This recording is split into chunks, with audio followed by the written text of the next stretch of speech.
Yeah, you too, Lem. You forget to give people their fucking items. Cause I fucking did that shit immediately. Like twice.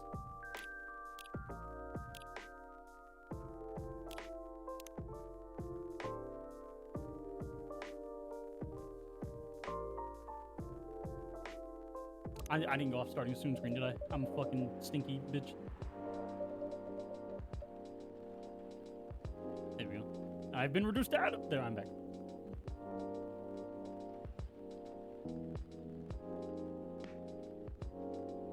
Power hiccups didn't affect the machine too much.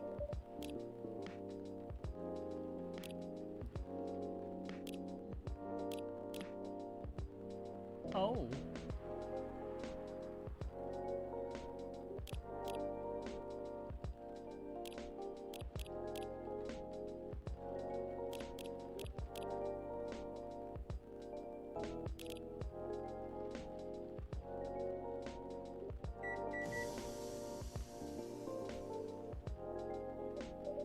Ah, here we go.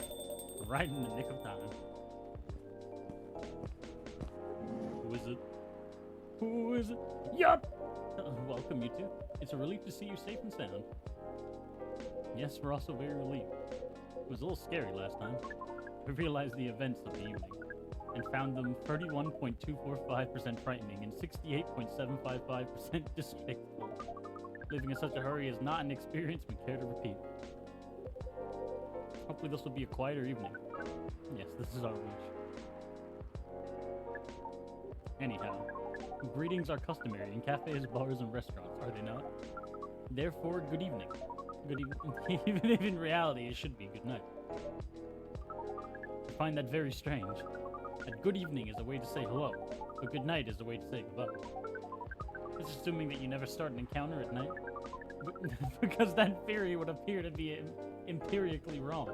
For example, this is the second time we meet Earthchild. And both times have been at night.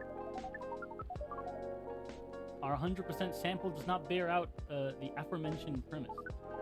But additionally, the very concept of evening and morning seem only marginally... Amanda? Yes, what is it? I think Kanaka tried to interject a couple of times. Forgive me if I'm mistaken. Ah, no, it's alright. I didn't have anything important to say. The truth is, I'm not sure why our greetings have a circadian rhythm. Earthlings are creatures of habit, I suppose. They get attached to certain ways of using language, and often don't question the actual meaning of words. Yes. At least in this particular case, no one's getting hurt. Since I arrived here, I've observed that some thoughtless uses of language can have such much more painful effect. Indeed. We see and we agree, and we apologize for interrupting you. Don't worry about it.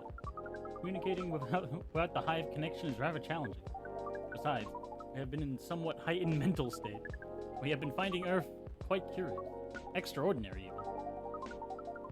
We are keen to absorb as much information as we can during our visit here. It seems to us our sibling who previously visited Earth came back with fingers of findings of a rather superficial nature. We are excited to gather data that will advance the science of Earth studies. Our return to the hive will be triumphant. Of course, we do not do such things for the glory, but still, we are looking forward to seeing our work recognized. So, are you a scholar, Miss Amanda?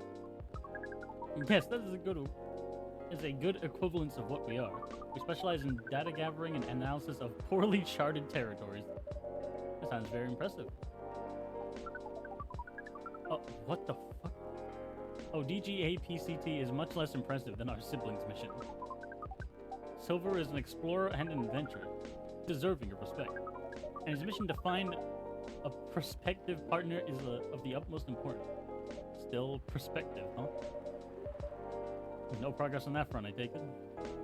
Well, I wouldn't quite say that. Very intriguing. You're always so professional. You rarely ask direct questions, but I think you're a little curious about the gossip, right? What is gossip? Gossip is information about what's going on in other people's lives. Oh, we see. So it's like data on individual beings, then. Yes, that sounds right. We love gossip. What is wrong with it? Nothing at all. I would love to listen to yours. but let me at least make you a drink first. We must consider our choice of drink carefully. We suggest our sibling goes first. You ready to order, Silver? I have an idea, yes. Can we expect an interesting new recipe? You're a barista yourself now, after all. A barista? How am I... Oh, you mean the cafe. Yeah, you mentioned you were opening one, didn't you? I am, after a fashion, but I'm not focusing on drink menus just yet. Also intriguing. I promise I'm not just withholding information, but things are a little complicated. Is it alright if we start with the drink? I'll try my best to explain everything afterwards. Sounds good to me. Then, I think I'd like something simpler tonight. Do you remember the first drink I ordered when I came here years ago? No, I fucking don't, Silver! Wasn't it a coffee-based drink? It was. Coffee drink, and I think you mentioned it was very bitter. Bitter and tart, right? Yes, I think that's right. A bitter and tart coffee drink. God, that was a fucking whole game ago, dude. I can't fucking remember that. My brother in Christ.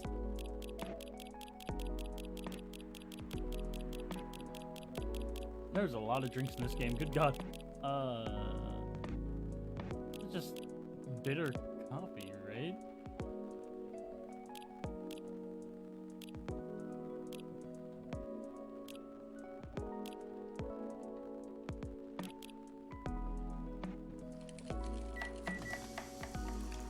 This isn't gonna be it.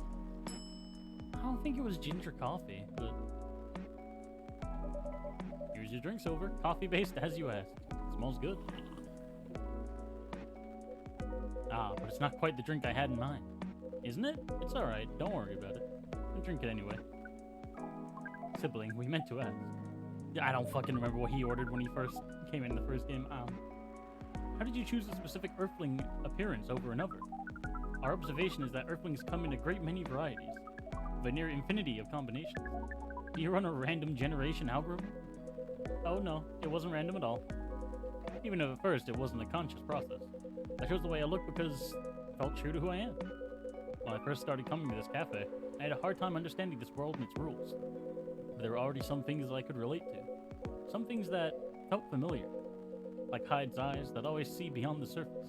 Or Gala's outfit, which is the sign of kindness and trust. Or those traits from them without even realizing. You took inspiration from them?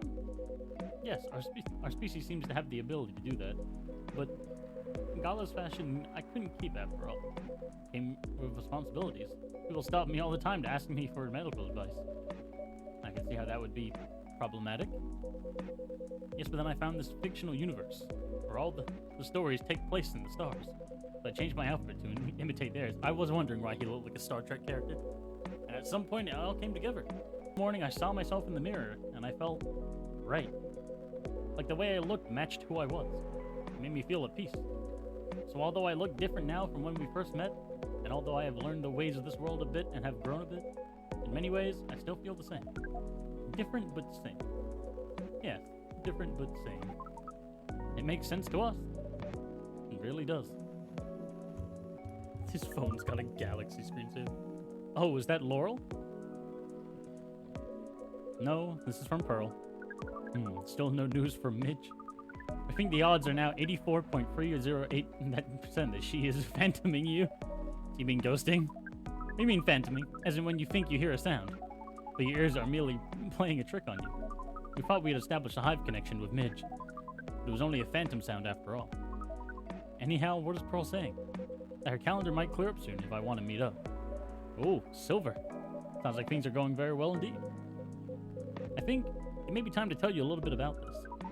But we wish to order a drink as well. Oh, of course. So sorry. Go ahead, Amanda. Our apologies, but the machine's having issues today. We'll let you know as soon as it's working again. Curious that Earth drink making skills are so refined. It's so unreliable. This is the land of contradictions. It sure is. But do carry on, sibling.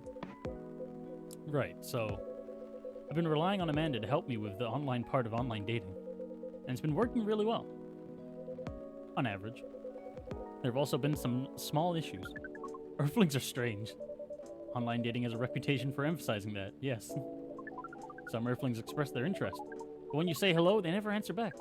while in real life saying hello is a starter for 99.845% of conversations. Seems online more humorous or breeding-oriented openers favor. However, if an opener is entirely horned, it is considered out of bounds and angrily dismissed. Horned? Yes, that is when prospective partners send you close-up pictures of their horns. People do that? Oh, yes. I think it would be fine after a bit of conversation. If we get into the mood and they ask me first, I'd probably say yes. Horns can be really pretty, you know? But it feels very strange when that's the first thing they do. Before they even write a single word. I can imagine. And then sometimes Earthlings express interest. But after reading a joke that is statistically funny 99.908% of the time, they answer with a sad face and block communications. Funny for you 99.908% of the time? Yes. Fortunately, online dating is governed by the law of large numbers, which favors persistence. We are patient. Amanda has been spending a lot of time on the app. It's starting to work out. I'm now having conversations with some really nice people, especially Pearl. We prefer Laurel. Her facial features are more symmetrical, but Silver seems to favor the asymmetrical Earthling. It's just, she sounds like a really good person. She's a communications director for a charity that fights homelessness. She cares about other people a lot. I don't think she's been very lucky in return, but she's very funny and curious of everything, and her smile. Please desist, we sense your hormones boiling. And she's the person you might be getting a date with? I really hope so. The motherfucker said calm down, please, we beg. You have a day and a time for your date? No? This is on a different topic. Please excuse me.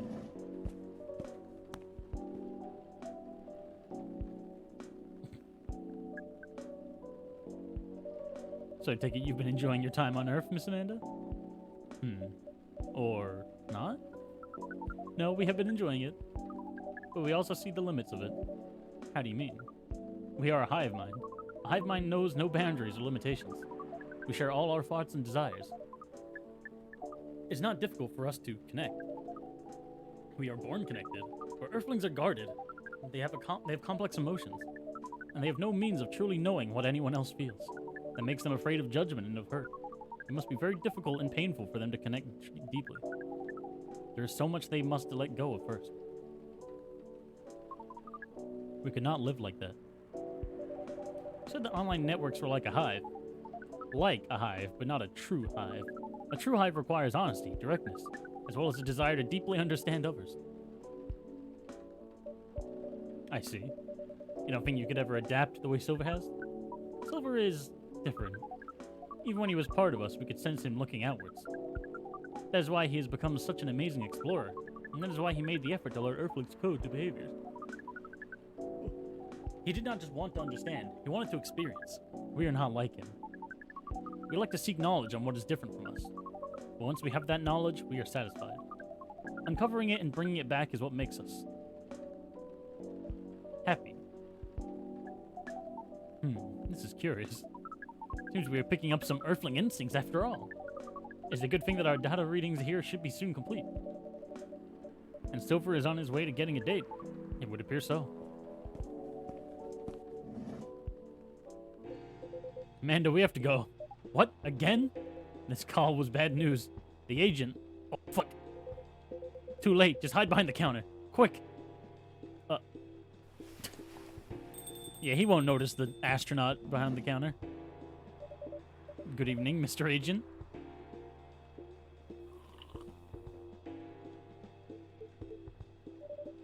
We apologize, but our machine has been having issues. We cannot serve drinks at the moment. You know very well I'm not here for drinks. I'd rather not involve any more civilians in this, though. Oh, do you mean me? I'm sorry, but can't whatever this is wait for another night? I haven't finished my drink yet, and it looks like rain again outside. Well, here's something that can wait, for starters. Barista, did you happen to find an ID card lying around? An ID card? Not that I can recall, no. Well, you haven't been the most trustworthy element, so I think I'm going to look around for it. If it's all the same to you. Maybe it's fallen behind the counter. Let me check our lost and found drawer first. Would this happen to be it? Don't fucking... No, you don't give the Fed his fucking ID. Well, how astonishing. It was here after all. Sounds like my suspicions weren't entirely wrong, were they? It was an honest mistake. Before you make another honest mistake, I'd like you to remember that I'm good at my job. Sounds like a very impressive job to have. What is it you're doing exactly? We uncover illegal aliens and extradite them. Did I just unlock him? Okay, no, it was... I was just saying, did we just unlock him as a friend? We uncover illegal aliens and extradite them. Which is why I've been coming here in the first place. We keep getting tips that there have been alien sightings around this cafe. Speaking of which, have you noticed anything out of the ordinary, young man? Can't say that I have. I don't come here all that often, but it has always seemed very above board to me. Are you sure the tips aren't a prank? It seems some young people enjoy those as a pastime. There are very popular videos of them online. That, maybe it is, but we still haven't to investigate properly.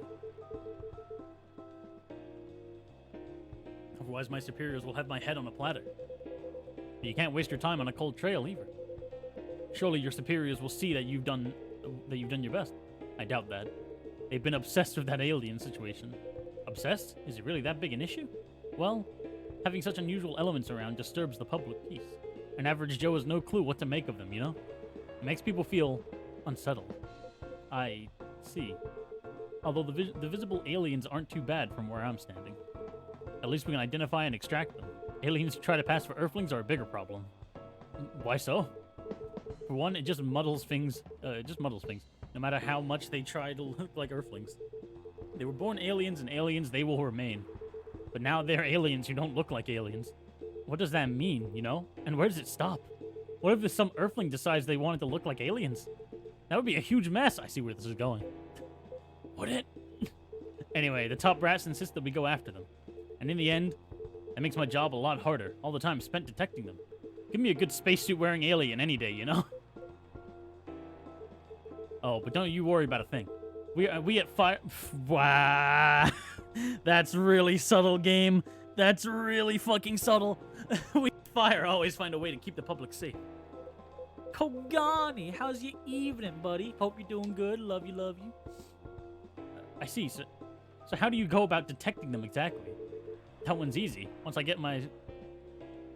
If you and your gender self were to do naughty, would that be pleasing yourself or would it be committing in Alabama? First off, thanks for dropping that bomb on me. Secondly, do you consider master... What the fuck, Kogani? No, he has a point. He has a point. As an entrepreneur of the multiverse, this is my subject of expertise. Would you consider masturbating incest, then, if you're jerking yourself off? No, it's not. It's just self-pleasing. If you yourself are fucking an exact copy of you, just another gender or the same gender, that's just masturbation. It is you down to the atom. Again, despite the gender bent part. It is you in every fiber of the being. That's self-pleasure. Thank you for coming to my TED Talk. I think it really depends on their level of individualism. Well, it does say it's a gender bend version of you, so it is you, in a way. You would both think relatively the same way. Because at what point is it just like someone that looks like you? Sorry, legitimate question that's been bothering me all day. Did you find your gender bend clone, Kogani? Is that what happened? Did you finally find him?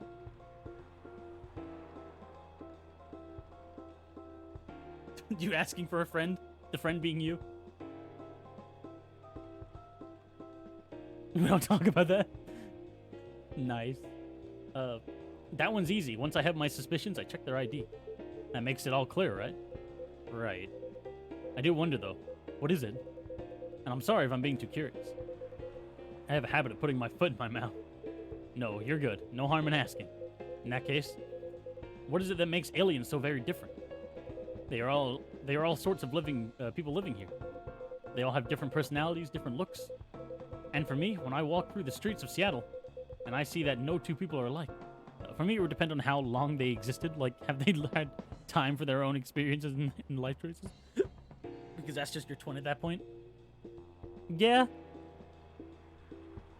Actually, you know what? Yeah, that's fair, especially if it's the gender bend version. This was just a clone of you, sure.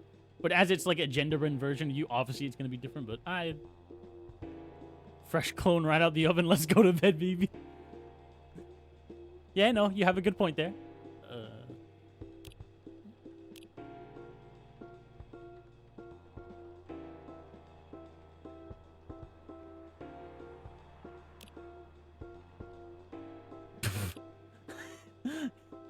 Why are you friending people? God damn. Oh, wait, what?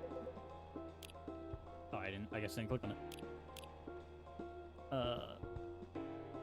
I'll admit that it makes me very happy. So if someone comes from further away, but they feel an Earthling at heart, would they really be more different from the people who live in the city? These are all interesting opinions. Again, entrepreneur of the multiverse. This is my field of expertise. I live for this shit. Also, I just realized we have like a certificate on the wall. When did we get that? Was that from like the first game? I wonder if you have that if you played the first game. Or, like if you haven't played it, you don't have. I don't know. Anyway, then the people in this city are different from each other, or would they just be another version of an Earthling? Wow, we really on topic here. Perhaps no less beautiful. You know what? At the end of the day, I don't know. Nor do I care all that much. I'm just trying to get the job done here. But you sure have opinions, don't you? Perhaps example one is basically genetically the female version of you, but much more ravenous and terrifying. You, and you. Fuck me, marry me, kill me, fuck. Would that be considered twin or just clone? I mean, no. I imagine that's still a clone, because that's just you, but like one aspiration is cranked up to 11. Because like theoretically, you could also be at that state. It's just you're not. That's still a clone. Because if they still think like you, they're just really horny. Then yeah, no, that's just a clone. Just a really horny clone.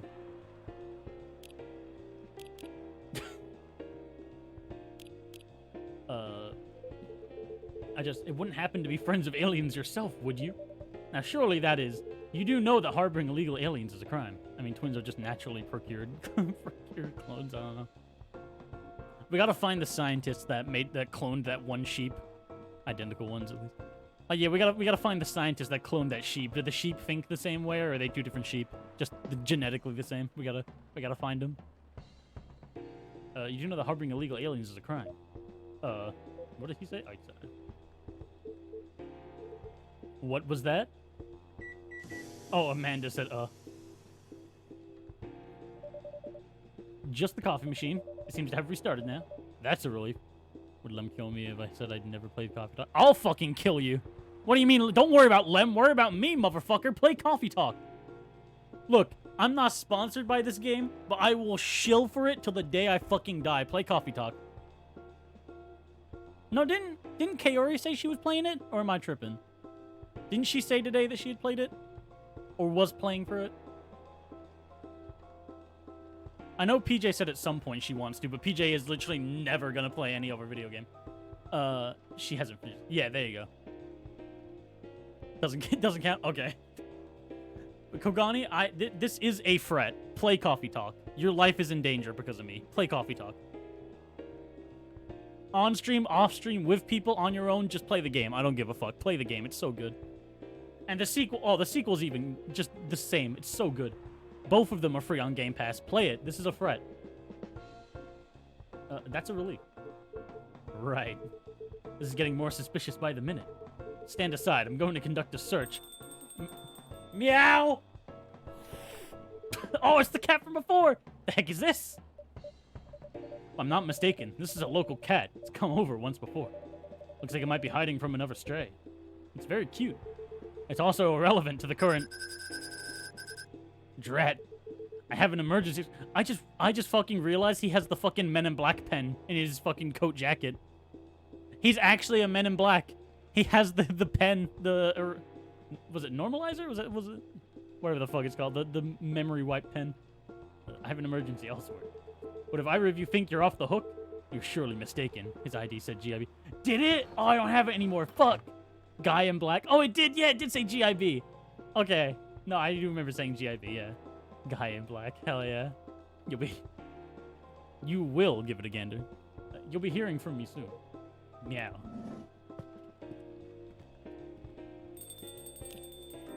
The cat to the rescue.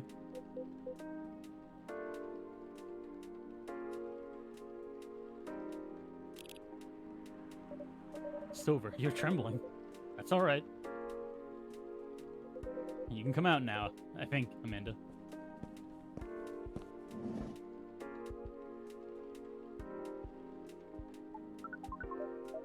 Well, we found this experience 100% distasteful. Actually, it was 40.235% distasteful and 20.834% scary. And 38.931% exciting.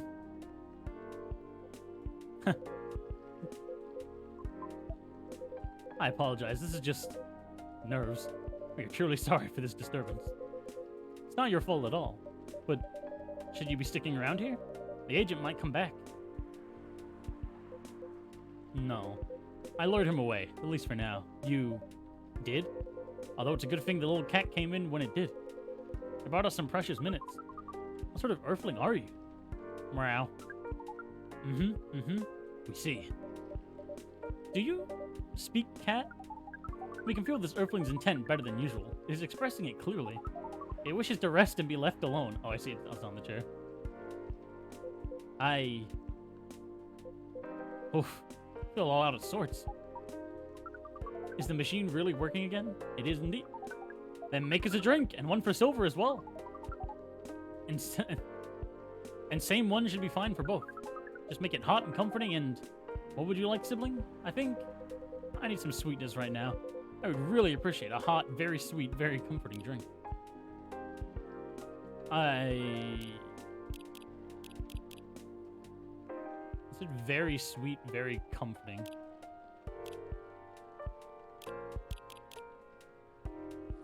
Actually, that's really fucking bitter. What am I doing? Black magic. No, that's not sweet at all. Hang on.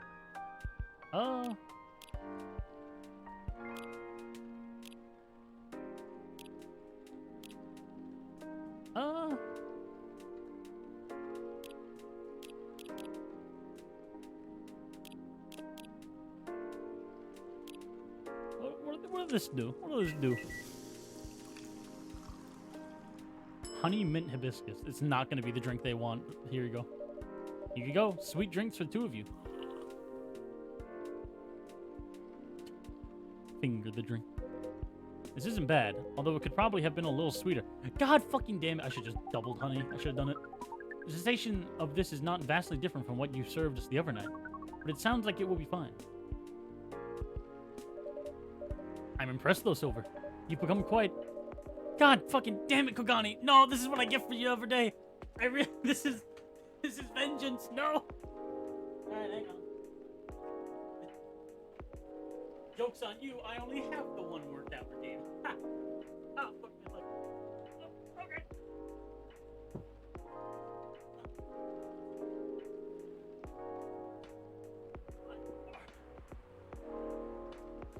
No, wait, Lem, no. No, please, I just... No.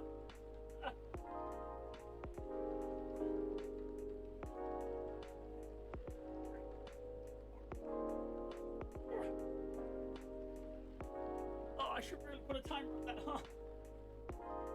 Oh, but the content. There's only 10 push-ups you can get from 200 during 24 hours. When you're already got that. Fucking workout stream 2 when? I have 42K, please, I beg of you. And I know what you're saving for, please, I beg of you.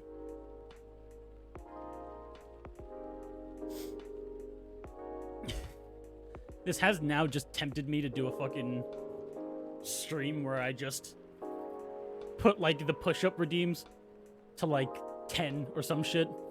And just, like, add a bunch of other workout redeems for 10. That's a terrible idea on a day that I need to have more time and more self-will.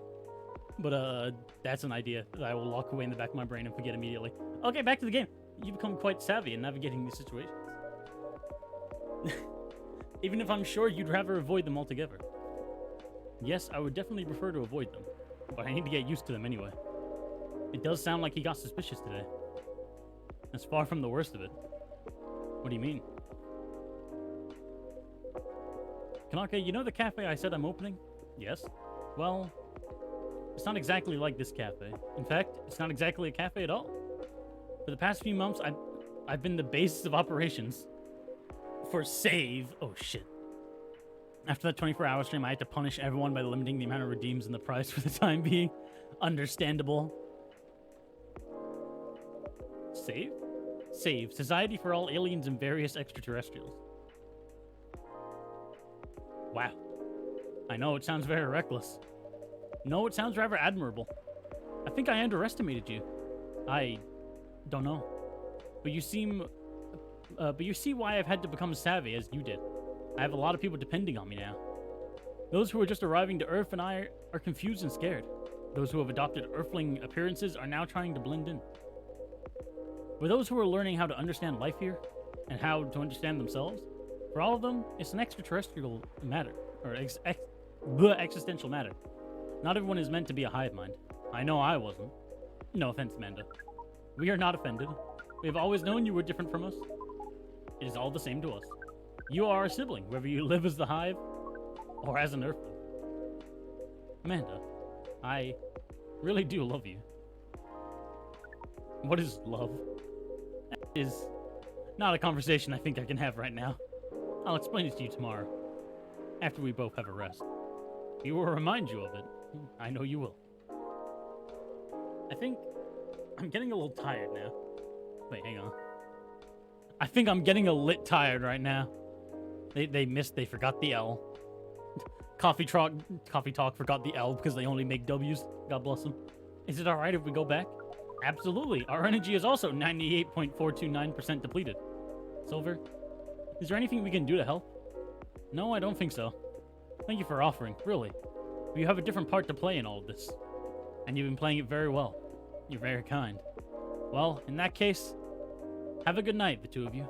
And please come again soon. You'll always be welcome here. Us and many others. We know and we're grateful. Good night. I'd say good night to the cat, but I don't think it needs my wishes. Good night. See, now we can use good night. We find it rather odd that maybe we should continue this chat while we walk. Alright. I can't wait to do my second playthrough of this game and all of this to just be like 10 times more intense. What a night. This has been a great deal, more animated than we bargained for. And I suppose we have a new four-legged friend now. I wonder what you're doing here, little one. Don't you have a home? Sorry, I didn't mean to wake you up.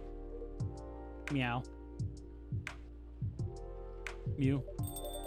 Well, I guess it's time for you to let me close shop. But Silver, it's an honor to be related to someone like you. Oh, yeah, related. That's the word.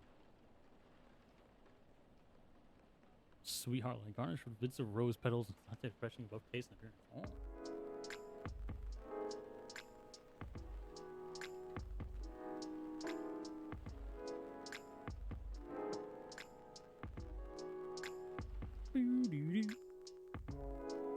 Oh, that's I need to check if the soundtrack was out. What the fuck is that? Lem, what the fuck? I love Silver. I love Silver so much. God bless him.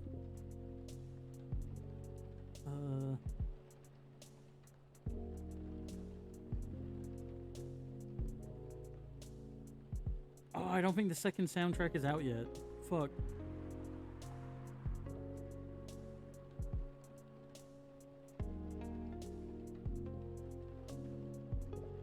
No, it's not. Okay. What the fuck is what? That image, the newspaper. What? First Workaholics Treatment Center to open in 2024. No phone, no laptop, just rest. I'll fucking send PJ there. Beachgoers report silver algae blooming in Alki's beach. Curbing recent security breaches. Government to block data leakers' websites. Lol, easy. I hate that image so much. Oh my, 9, what the fuck? Oh, we gotta... They're still just blank, no. I need to go to workaholics treatment? Yeah, you fucking do.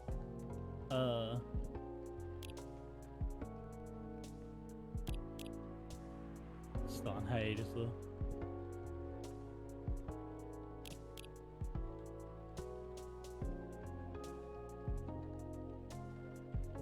I keep forgetting that that's Lucas.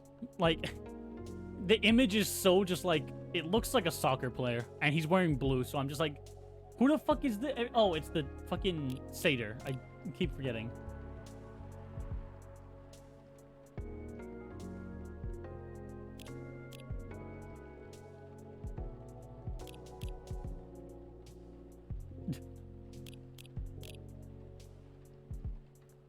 Something's missing from the drawer.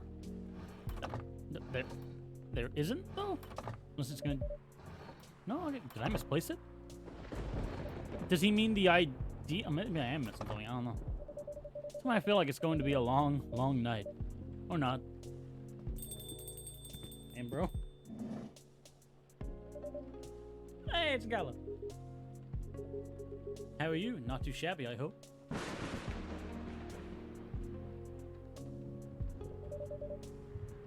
Everything is just fine. You sure? Positive. How about you, sir? How's work? My shift is over, so I'm free now. Nice. Hi, Mr. Hyde. Was there just, Mr. Hyde was here just the other day. Ah, that's right. Did he tell you the reason for his visit? Yeah, he's moving back here, right? Or at least that's the plan. Yeah, what a nice surprise. He told me that he got a few things to discuss on that. Oh, he's got a few things to discuss on that. Well, that's part of why I'm here tonight. Aside from getting myself a hot drink, that is. On that note, I'm so ready to take your order. Much obliged. So Hendry told me about this Indonesian ginger drink. It has milk, honey, and a couple of other stuff in it. I think it's called STMJ. I'll have a cup of that. So, milk, honey, and a couple of other stuff in it. STMJ. What?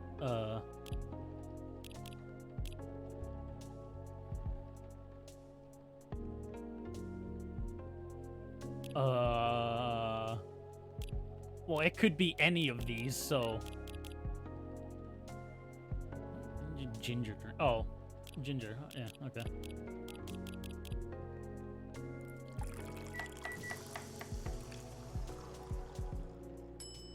Something tells me that ain't it.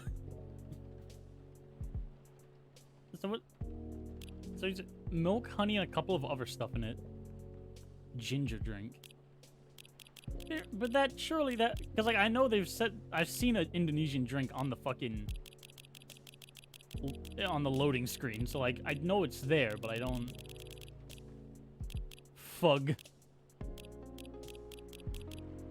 Rearrange the ingredient. Oh, fuck, you're right. I keep forgetting that the ingredients do have to be in a certain order. There it is. God damn it. I remember that from the first game now, that I actually have to fucking organize them. A warm booster made of sosu milk, teller egg, and made of honey. Jahe. From Indonesia. One nutritious drink from the archipelago coming up. Thanks a lot. So what's in it again? It's a hot blend of egg, milk, ginger, and honey. The drink's name itself is the ingredients. Sesu, teller, madu, jahe. Milk, egg, honey, and ginger. No wonder it somewhat reminds me of eggnog. Albeit spicier and not as rich. Also, thank you, Lon. But I can see why Hendry likes it. It's a great stamina drink. He probably needs it to keep up with Rachel's work. You're probably right. As long as he remembers to take breaks. Maybe I should invite him here for a drink sometime. What do you think? That would be lovely. Maybe one eggnog will. Never had eggnog, and the idea of eggnog really unsatisfying to me. It just feels like it's like egg and milk, which I guarantee absolutely is what eggnog is, but like the idea of egg and milk being in the same drink just no, you know, I'm fine. I'm good. That would be lovely. Then consider it done. Thought the same thing, but somehow it's good. Oh well, maybe one day. You know what? I don't think Hyde will show up tonight. Oh, why is that? When I called him earlier to confirm, he sounded a little annoyed. It's not exactly great outside either. Thought he'd like this kind of weather. Him? Yes. His car? Not so much. Nothing wouldn't survive this kind of storm. Now you mention it, you may be right. I used to drive him in that car back in the day. Did he ever tell you how old it is? Yep, gave me the whole backstory of it. Oh. I guess I'm just surprised he still uses it at all. The car clearly holds a special meaning to him. He was also quite sentimental about it. Which makes me wonder if it has anything to do with him moving back here. What do you mean? He lived here before, right? Yeah. And he kept bringing up the past, too. Are you saying his move is motivated by nostalgia? I was going to say homesickness, but I realize that makes no sense. I get what you're trying to say, though. It's a strange longing for times gone by. Considering how fast things are changing these days. Maybe even too fast. Ironic, really. What is? Live long enough, you'll realize the only constant in life is change itself. Things like shifting necessities, curveballs the world for you, decay. Just stuff we have to deal with indefinitely. Considering our lifespans, you'd think we'd get used to it at some point. But we never do. Never completely, anyway. I suppose the idea of getting used to change is a paradox in and of itself. Sounds about right. Perhaps nostalgia is like an anchor for dinosaurs like us.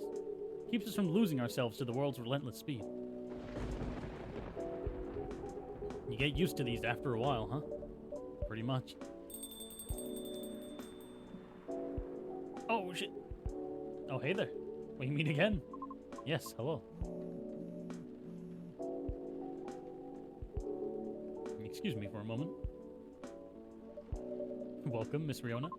Good evening. I'm meeting up with someone. Oh, okay then. How's your car, by the way? My car? Oh, you mean the tire? There's really no need for concern, as it was an easy fix. But thank you for asking. My pleasure. May I order a cup of Russian tea? I don't fucking, what's Russian tea? I don't fucking know. There's no vodka on the shelf. What's like a Russian ingredient? Oh, ginger? Russian tea.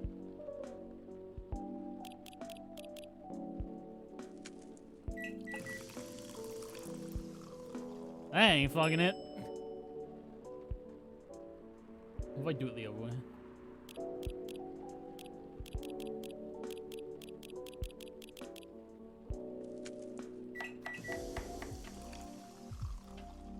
No, wait, yeah, that's Gallows drink. Fuck. Russian tea? Oh, fuck, motherfucker.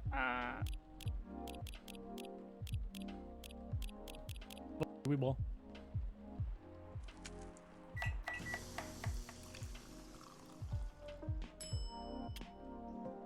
Fuck it. This is not what I ordered. It is not. I'm sorry, let me remake it for you. It's okay. You can leave it. You sure? Yes, don't worry about it. Okay, then. I'm truly sorry once again. So who are you meeting with, if I may ask? You should know, shouldn't you? After all, you were tasked to give me this contact info. Aw, fuck! So you two connected in the end. Sorry, I failed to give his contact info to you. It's fine. Sent me a message last night, through my private social media. Which both surprised and confused me. I mean, how did he find my account? I heard you can find just about anything online nowadays, if you know your way around. So, it's probably an internet thing. Sounds a bit worrisome. How about people's privacy? Yeah, that's a valid concern. All we can do now is to consider carefully what we put out there, I suppose. Right. Then I wonder, what does he want from me?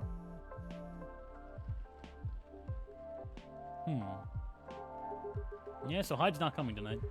Probably for the best, given the circumstances. Is he okay? Yeah, he just wants to take it easy tonight. Understandable.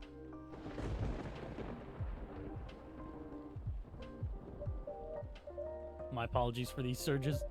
I was hoping it'd become more stable as the days go by, but no need to apologize for something out of your control. That's right. You tried everything you could. I know. Thank you for your understanding. How are you doing, miss? Hey there. Did you manage to resolve your issues with children? Forgot that was his plot. Sorry? Oh, I mean, the hospital admission problem from the other day. Oh, that. For a minute there, I thought I had a beef with kids I was unaware of. Sorry for the misunderstanding. No worries. That was funny. It's only been a few days, so not much has changed. How about you? Feeling better? Ah, yes, well, I apologize for the way I acted a few days ago. We all have our bad days, so don't worry about it. Thank you. While we're on the topic. Yeah, you're fighting them fucking haymaker and just fucking hitting kids into the rock bottom. Goddamn. Told Officer Georgie what happened to your car. Would you mind pointing out where you believe the incident took place? Sure. It was quite near the police station, actually. At a meter spot, just outside of the fuck library.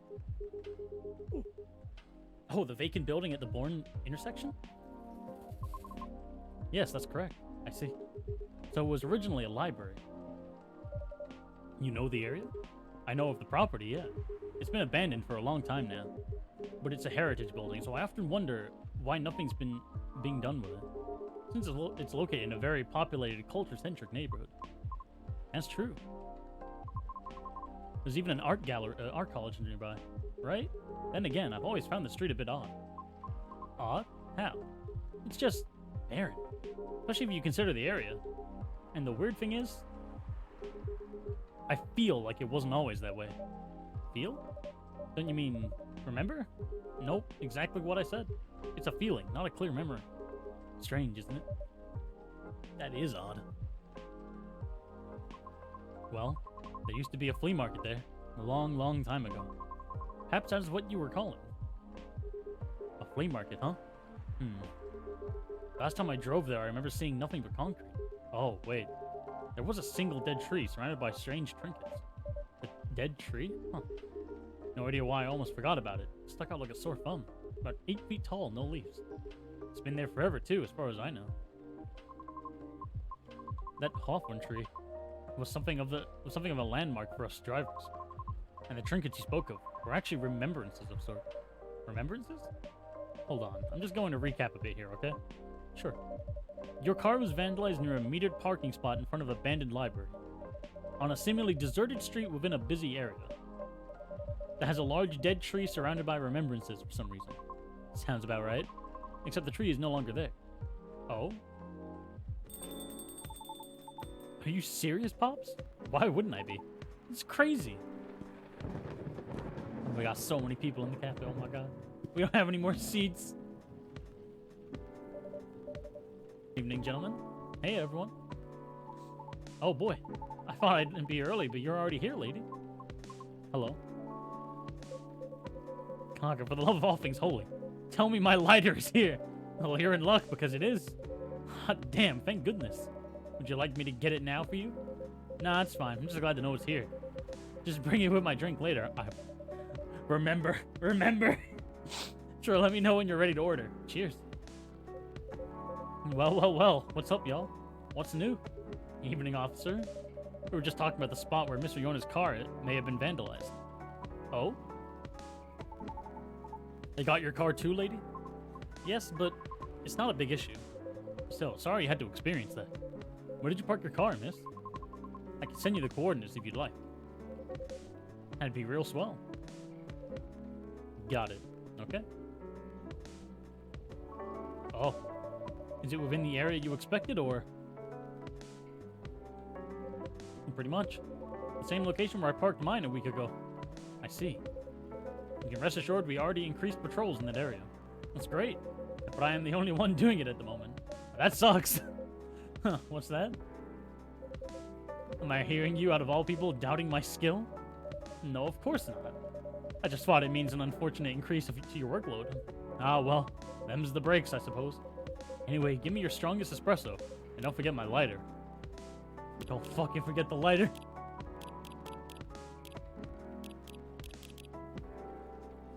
Don't fucking forget the lighter. Don't forget it.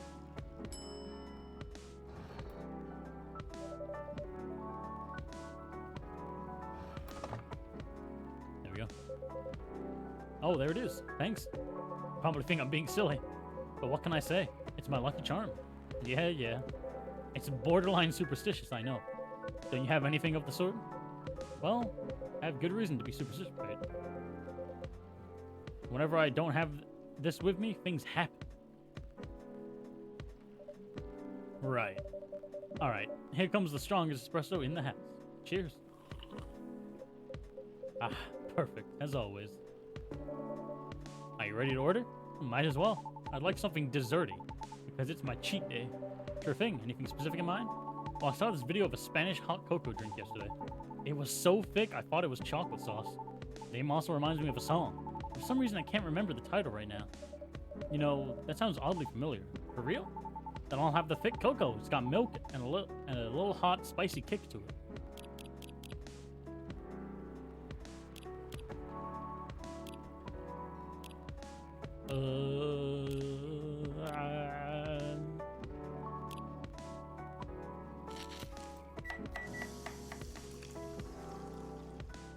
Hey, look, I got it right. That's a whole ass fucking churro.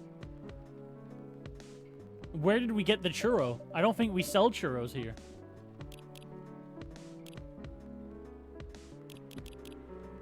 Warm and cozy, just like the day in Barcelona. I did it! Look at me, actually getting the drink orders right. Oh my god. It's crazy. Here comes a cup of Spanish Sahara for you. Oh, so that's what it's called. Don't take a fucking picture of your drink. Put the phone down.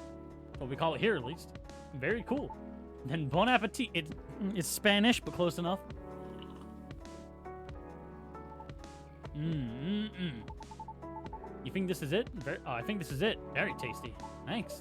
You're so welcome. So, Pops, just earlier, you were telling me about your bone apple titties. You were telling me about your creepy patrolling experience, right? Was it in the same location where the ladies' car was? Creepy patrolling experience? Well, I don't know if I should even talk about it. Because maybe it's just a tad too spooky. Even for me. Can't wait for the lights to go out. What happened? Tell them, Pops. It's not that big a deal, honestly. And then all the more reason to talk about it, right? Maybe someone here will know something. You got a point there. Y'all were talking about the area anyway, right? Yup. Well, I've been patrolling there the past few nights. The streets itself is fairly straightforward. It's about half a mile round trip from the intersection and back. There's nothing more there either. Concrete sidewalk with metered parking spots. A fence here and there. And an unfinished construction site with a couple CCTVs dotted about. No tree? What tree? There used to be a dead tree in front of the old library. Huh. Oh, that old dead tree. It was uprooted by the city back in January. Ah. The commercial community decided it wasn't really a good look. So when the city started a massive cleanup project last year, well, they simply voted to get rid of it. I see. Why? What's up?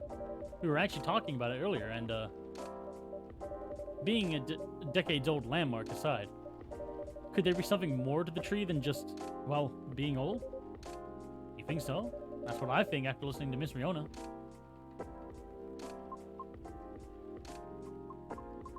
Are you expecting something from me? Huh? Oh, no. I'm sorry if I crossed the line. You seem to know a lot about it, and I don't want to mix up the facts. I understand. But I would like to hear the officer's spooky tale first, if you don't mind. Gladly, miss. Almost forgot about that there, huh? So anyway, patrolling on the street is an easy task. Only 4 to 5 cars are parked there overnight at most, which makes keeping track a breeze. That's ideal enough.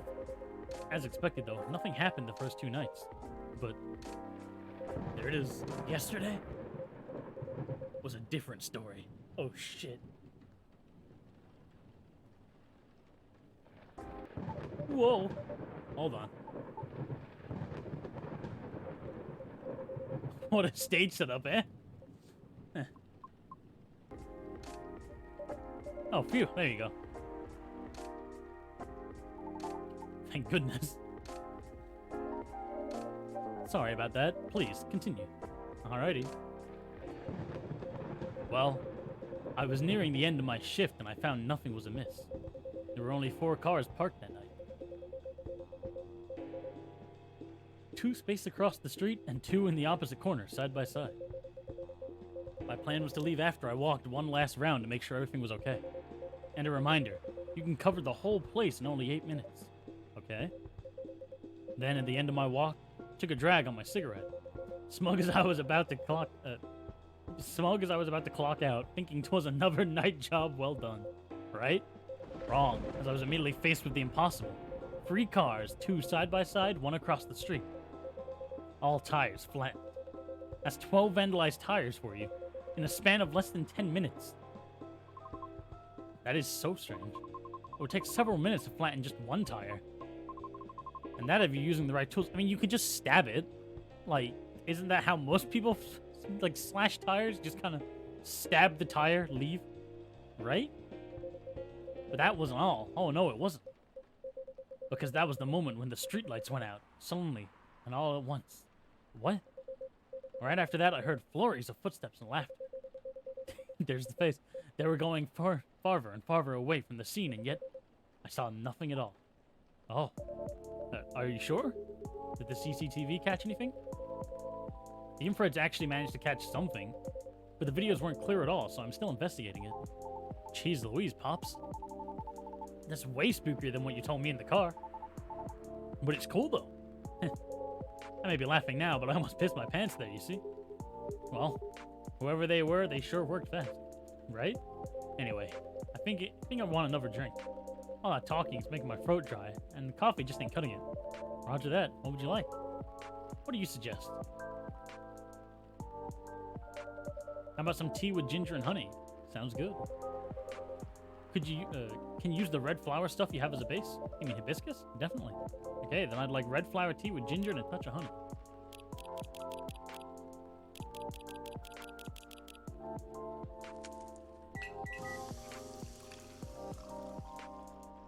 Tejahe Rosella.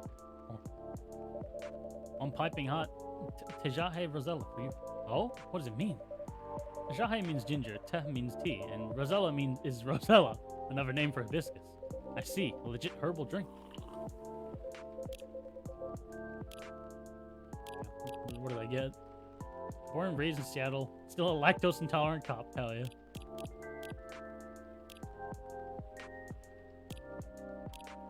Spicy but perfect for the weather. Good call. I'm happy to please. If that's the case, let me join your patrol, Pops. Because his face. Because I'm not scared of ghosts. Real being scare me more. Wait a sec, kid, what do you mean by ghosts? You're jumping the gun a little there, ain't ya? I don't know, Pops. Maybe it's even something crazier than that. This is a really serious problem, kid. Don't joke around like that. Sorry. Interesting. You know something? No, not me. But she might. Right, the tree, wasn't it? Oh yeah. What about it, miss? It's your turn to finish your thought. I'm not sure if this can be any use at all, but... Officer? Are you aware of the story behind that tree? Huh? I recall what you said earlier. People often leave remembrances around it. What do you mean by that, miss? Well, it's because someone passed away there. What? Allow me to explain. I mentioned there was once a flea market on that street, correct? Right. They called it the Fairy Market. It was unofficially set up by the transients of the market, of the community. Transients being the government's term for unregistered citizens, including all the other uncategorizable beings at the time. Fairies were a part of that. Huh. I remember learning about that. After the war, the government made its first official attempt to sort things out. Organizing equitable classifications was fought as one of the first steps towards civil peace. But it was oversimplified, inefficient, and not speedy enough. Was all that before the Vindication Act? Way before that. Many who couldn't register were basically in administrative limbo. What? That's as good as, like, not existing at all. Really, that's horrible. It was the main reason why the fairy market was created in the first place, to ensure transient survival throughout the changing times. In more ways than one.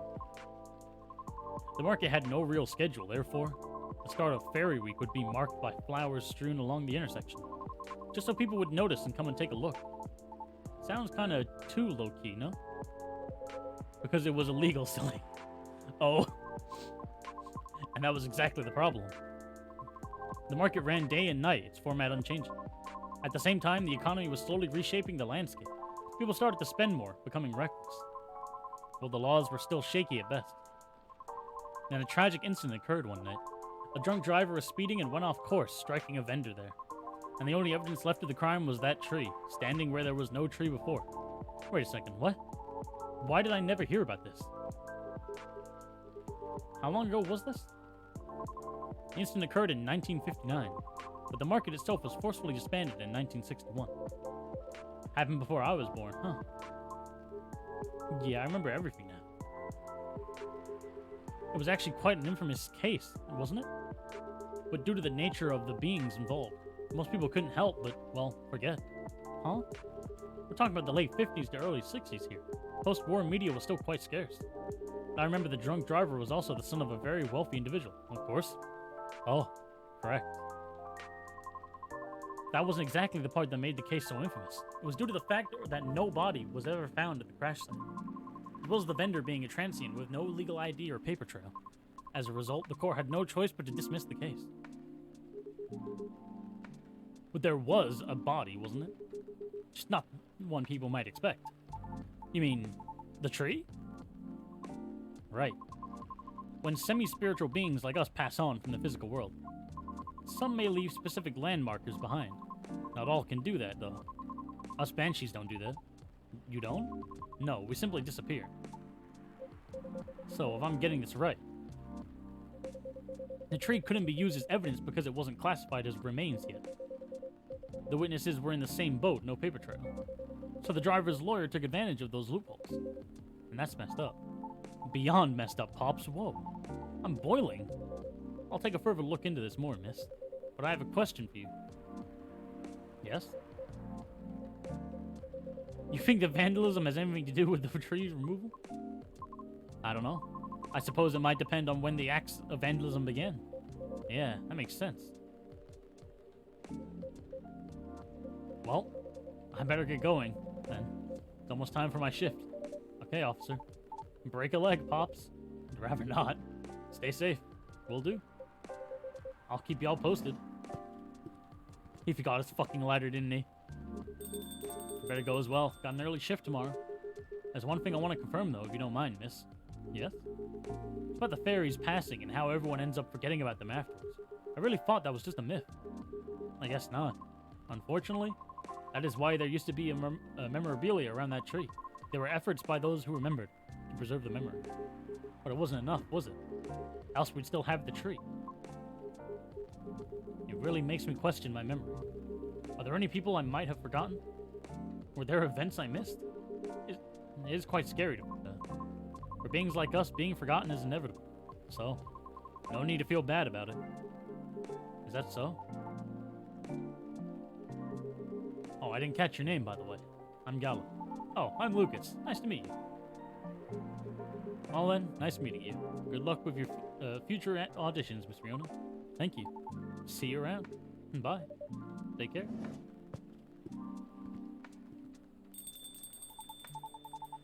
You okay? It's getting real light. Still want to talk, but if you're tired, let me know. Have you eaten? Do you want something to eat? We don't sell food here. You don't? No wonder your place is always empty. Well, just kidding. Don't hate me, please. Well, do you want another drink, maybe? I wouldn't mind one. Nice. What do you feel like having? Something without milk, with a fresh feeling and some brightness to it. Also quite partial to the blue PT. Oh. Okay, I'll order something for you. May I? Sure. Naka, could you try this mix? Saw this pretty drink in a video, and it looked perfect for Our Lady. Yep, what is it? It's a blue pea as a base, a lot of mint, and a splash of lemon. A lot of mint and a splash of lemon.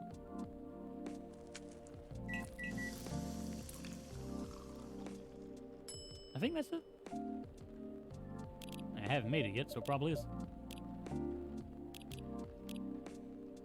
Oh, look, it was right. Look at that.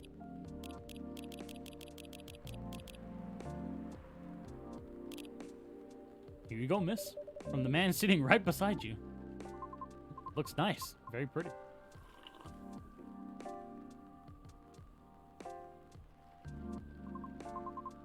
Good, thank you. I'm glad you do. And wow, it looks exactly like what I envisioned. You're a G. I'm happy you both enjoyed it. But man, that whole case earlier, though. It was a lot to take in. Also, about the whole forgetting thing. That really gave me chills. Why? don't you feel scared? Of just disappearing in the end? Because I do. That's why I thought I finally understood you, too. I mean, the reason why you wanted to become a soprano your way. The traditional way. Oh. Care to compare notes?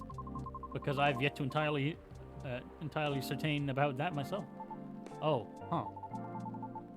Now that's what you call a huge pressure. Before that, though, can I ask a little teeny tiny question? Go ahead. What inspired you to go down this path? I mean, I may have an idea on why you're choosing the hard way, but why a soprano in the first place? Because it's been done before. Pardon? Because there was already a banshee who did it before. So I know it's not impossible. Whoa, for real? Her part was that of a sorbet aria, and she was not very well known. What is a sorbet or aria? Oh, I mean, she was a secondary character. Back in the early 19th century opera, sorbet arias would be sung towards the end of the second act, usually before the evening ended. Hawkers would use the time to offer their wares for the last time to the patrons, often desserts, hence sorbet aria. Oh, I see. Like background singing at the end of a show or something? Yes. Things are different nowadays because people are expected to listen at the end.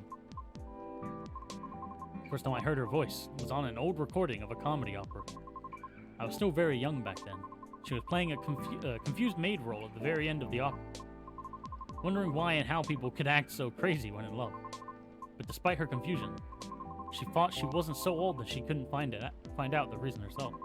It was a funny epilogue to the opera, but hearing a banshee sing such a playful and lighthearted piece, it was truly an eye-opener for me. Oh man, I bet it was. Sadly, I couldn't find any of her other works, but it's always stuck with me, nonetheless. So I left my commune and started trying on my own. That's really cool and brave of you to do so. I agree. I've never talked about this before. It's a bit embarrassing. Nah, don't be embarrassed. I think it's super cool. You're just feeling inspired to push yourself beyond what's expected of you. And wishing to leave a mark in this world. Is that what you think? Uh-huh.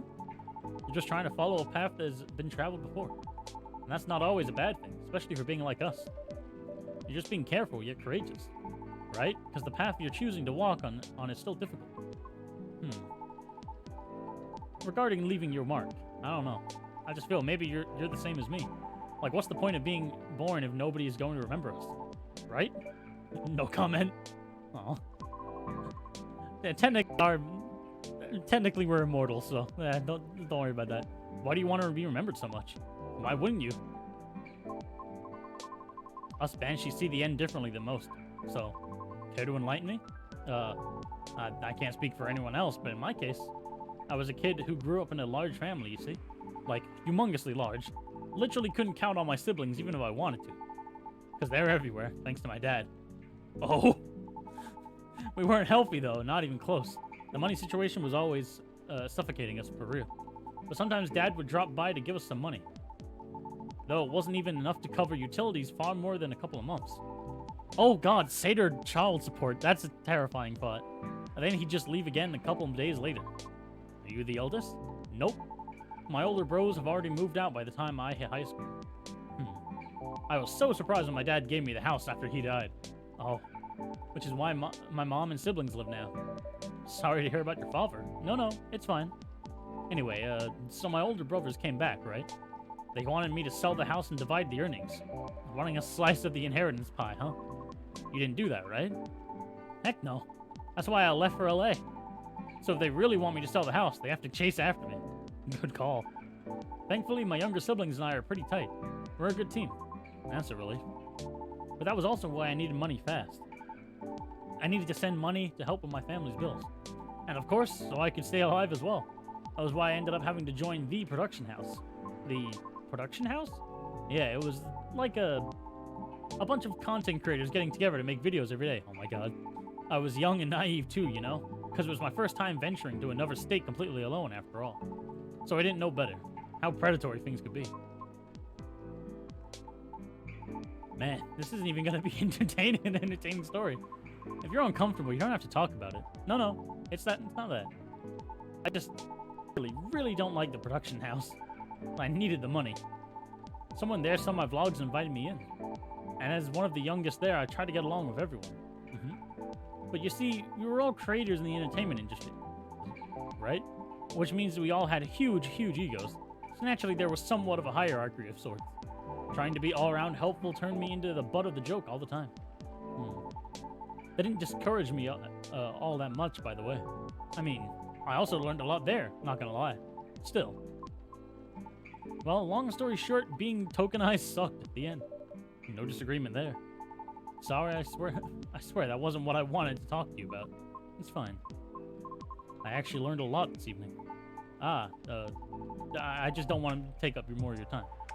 So can I just ask you a direct question? Sure. Great. Would you be interested in guest starring on my new show? I realized I was being dumb the day we first met. Kind of forced my thoughts on you and was just being a general smartass.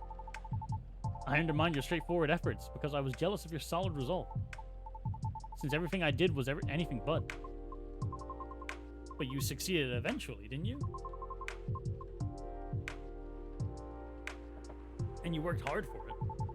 Yet I almost ended up losing sight of why I'd been doing all of this in the first place. I went with the flow, made excuses a lot. All to justify the gain, but to what end? That's why I've been trying to put together a talent showcase for those who need extra exposure. It's going to be a small production thing. It'll be paid, I swear. And not with exposure, though. Oh, either. There won't be much at first. Because I don't have that much money ready to use at the moment, so... wait. This is a bit sudden, don't you think? No pressure, though. How does the show work? Well, I'm not 100% sure of the shape of it yet. But ideally, it will have, like, an interview at first, and then I'll record your singing. I'll bring all the gear. I will also be doing all the editing and stuff. It's gonna take a bit time since I still have my main show to do. But I did start my vlogging journey on my own too. So I can bet you the results will still be quality. Your show will tank if I'm the first guest. You realize that, right? If it does, then it doesn't deserve to exist. I don't care about haters, but you do. That's why I won't push you. I'm flattered, but no thank you. Okay. Thanks for considering me, though. Thanks for giving it a thought. Ugh. Looks like I have to go. Okay. It's nothing to do with what you said, okay?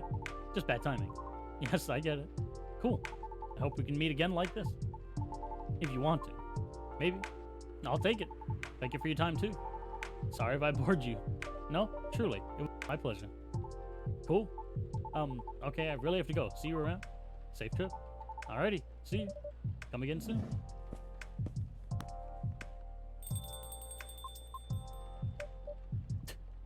Then we sit here in awkward silence.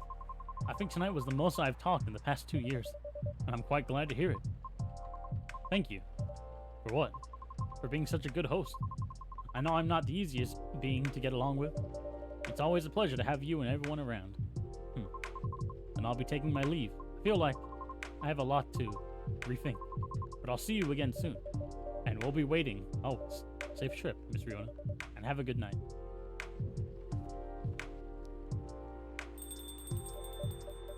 Phew. I think I'm done for the night.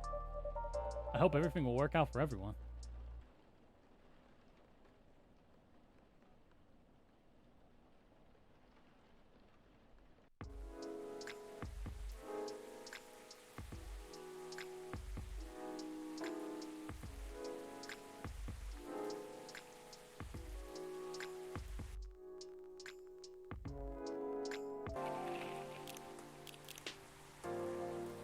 That's a big fucking rock.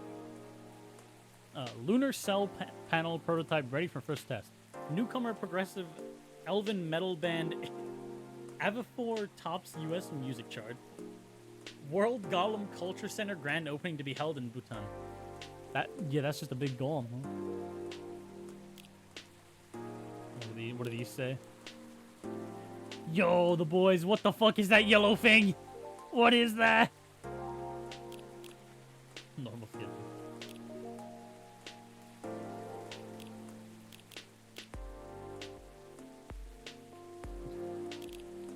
Huh? I thought there was more stuff in the drawer yesterday. No! So what did I need the ID for then? What did I need that for? Who was I supposed to give that to? Let's see. All the ingredients are stocked up, and the weather's keeping quiet. Looks like a good night to listen to some stories. Let's go up! It's Hyde! The boys! Good evening, Mr. Hyde, Mr. Gala. Nice to see you too. How did you go at the hospital today? Well, it was fine, except I was a little exhausted. Goodness, are you having issues with the children again? No, that's not it. It's just probably Silver. I mean, to give it to him. But see, that I thought you would give him the agent's badge. Because what was the other badge? It was just like a. It was just said it was a lanyard, didn't it? I thought I would give Silver the agent's badge, and he would like do something with it, sneak into the like GIB or some shit. I don't know, or like just tell people to look out for him. But I don't know what the lanyard was for, because it was just said it was a lanyard, so I don't. No, yeah, because I gave that to the agent when he asked for it. I don't think I had a choice to not give it to him. The lanyard was for Gala? Oh, was it his lanyard for, like, hospital? I was thinking it was for, like, Aqua or the other... I don't remember her name. Yeah, Aqua or Myrtle. Was it for Gala? Okay. Well, I fucking ripped that, I guess. It's never coming back. I'll remember that in my second playthrough. No, that's not it. It's just... Well, for starters, my Fury is giving me a hard time. Your Fury? Is it a full moon already? Nope, but I sometimes get pre-Fury symptoms. Pre-Fury symptoms? Yeah, it's a common thing for werewolves. A few days before the full moon, our bodies start to prepare for Fury. It changes the way they react to pretty much everything. Symptoms vary depending on who you ask. But it can affect our muscles, our appetite, our energy levels. It can give us headaches and a lot of other stuff. Small, but annoying. Doesn't sound pleasant. No, to be honest, it's not great. For me, I've been feeling pretty sore and more tired than usual. And a bit crankier as well. Is there a drink that could help you with that? I never found one, but if anyone could come up with it, it's you. Since a Galahad can soothe your Fury, maybe it would work pre-Fury as well? Maybe. But I think it'd need to be more relaxing. Like a Galahad, but with no caffeine and maybe blue? Oh, shit. Where was the tea milk ginger? So, blue milk and ginger? Am I right? Did I read that right? Tea milk ginger. So blue pea milk and ginger.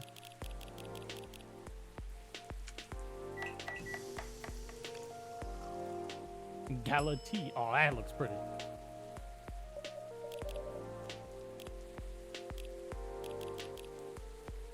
Silky with spicy beverage to soothe furious emotions brings to it.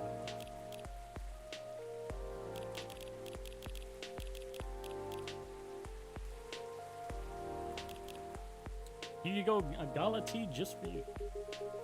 Do you come up with these names on the spot? No, it takes a bit of soul searching to tailor it to the situation and so on. It almost makes it sound like you know in advance what we're going to order. I mean, call it a 6 cents. Alright, let's see how your 6 cents tastes. Wow, this is excellent. Exactly what I needed. I'm very happy to hear that.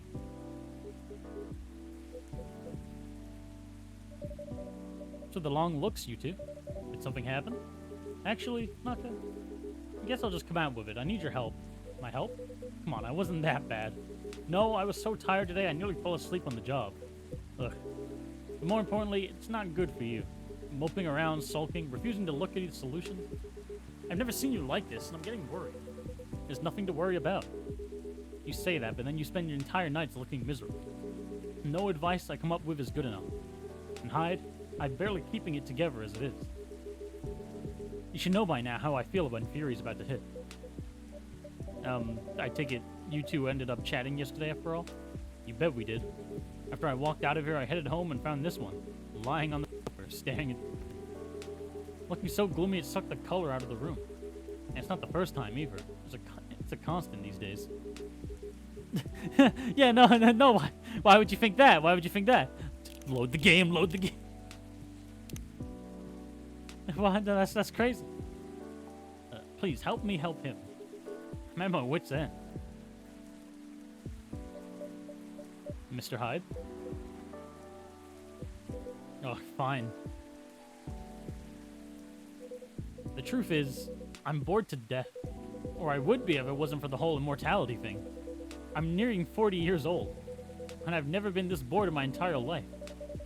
Interesting, you usually make it sound like you're much older. 40 years old in vampire years. Not saying how old that is in other species years. Eyes on the prize, Kanaka. Intervention first, gossip later. My apologies. Why are you so bored, Mr. Hyde? My job. What was that? My job. Hey, no need to shout. Well, I'm also irritated about it, okay? Not exactly used to sitting around twiddling my thumbs. But modeling stopped being fun ages ago. You did mention something like that last time. You are trying to leave modeling behind then. Yeah. Is there a specific reason for that? It's all just so brief. Back when I started modeling, people thought of fashion as in a different way. They wanted to keep their outfits for a while, so they had to be elegant, well-made, and versatile. Some campaigns that I featured in stayed on billboards for months. I knew the clothes would last decades. Gel and Hyde really are just an old American. They really are, and I love it. It's so good. Like really old married couple. Like, I love it so much. In a way, it felt like I was building a bond with the wearers. I endorsed something that would feature in their cherished memories. But then social media came, and it all became disposable. The clothes themselves, of course, but the models even more. I shoot a campaign, the brand posts it online, and it gets attention for what, 10 minutes? Then another campaign comes in, and everything's forgotten. Blink, and it's gone. There's no bond to be built there. Isn't that changing these days, though, with slow fashion and the like? That's true, and people are getting into vintage clothes, too. I salute that, but the reality of my job remains the same.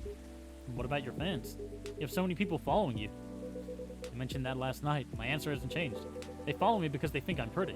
Being admired is nice, but it doesn't constitute a bond. So are you saying that you'd like to leave more of a mark? Maybe so. It would be nice if I did something that people remember. That became a part of their lives in a real way. You do know you have people in your life in a real way, right?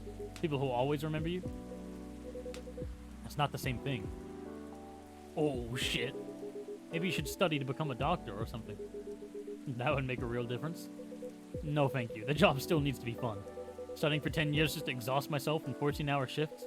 Did you mistake me for a hard-working vampire? You see what I'm dealing with? It does seem to be a thorny issue. Perhaps you'd like to mull it over with a drink in hand, Mr. Hyde. Yeah, that sounds good. Why don't you give hibiscus another shot? I'll give you a hint. Make it very, very spicy hibiscus. I don't know. That's not hibiscus. Very spicy?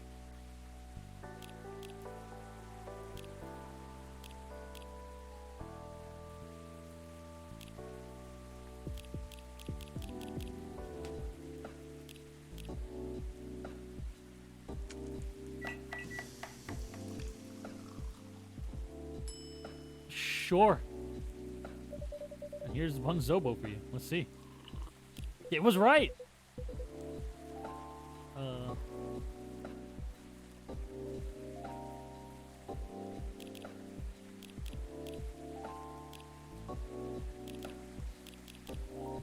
You do know me well. Ah, so I take it this works for you? This is perfectly executed Zobo, if I ever tasted one. Glad to see you've made good use of your ginger supply. So you know I couldn't get it right at time?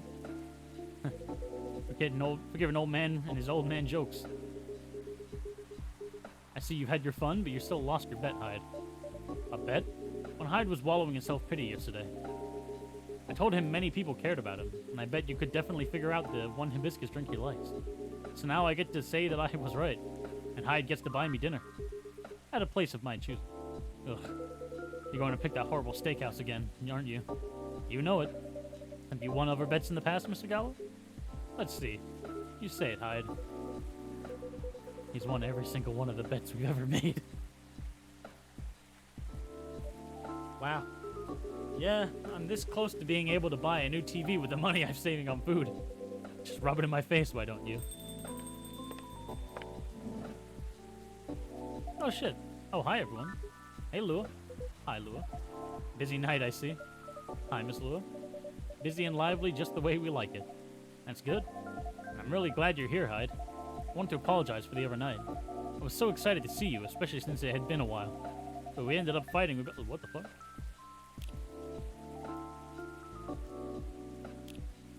Okay. I don't think I've ever heard the phone actually beep. That was interesting. But we ended up fighting with Bailey's instead.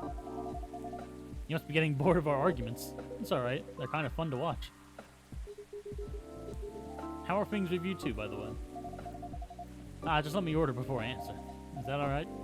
Of course. What would you like? Spent the whole day taking in meetings and presentations, so I have a bit of a sore throat. Is there anything you'd recommend for that? Definitely something with lemon and honey. Sounds great. I'd love a lemon and honey drink.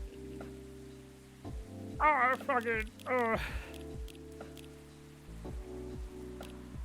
fucking,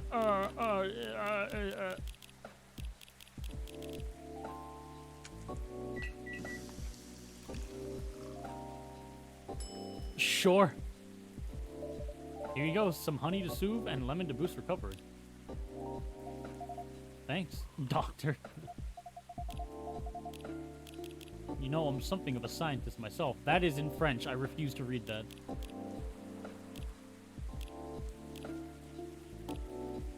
This is truly lovely. Just what I needed. That's great to hear.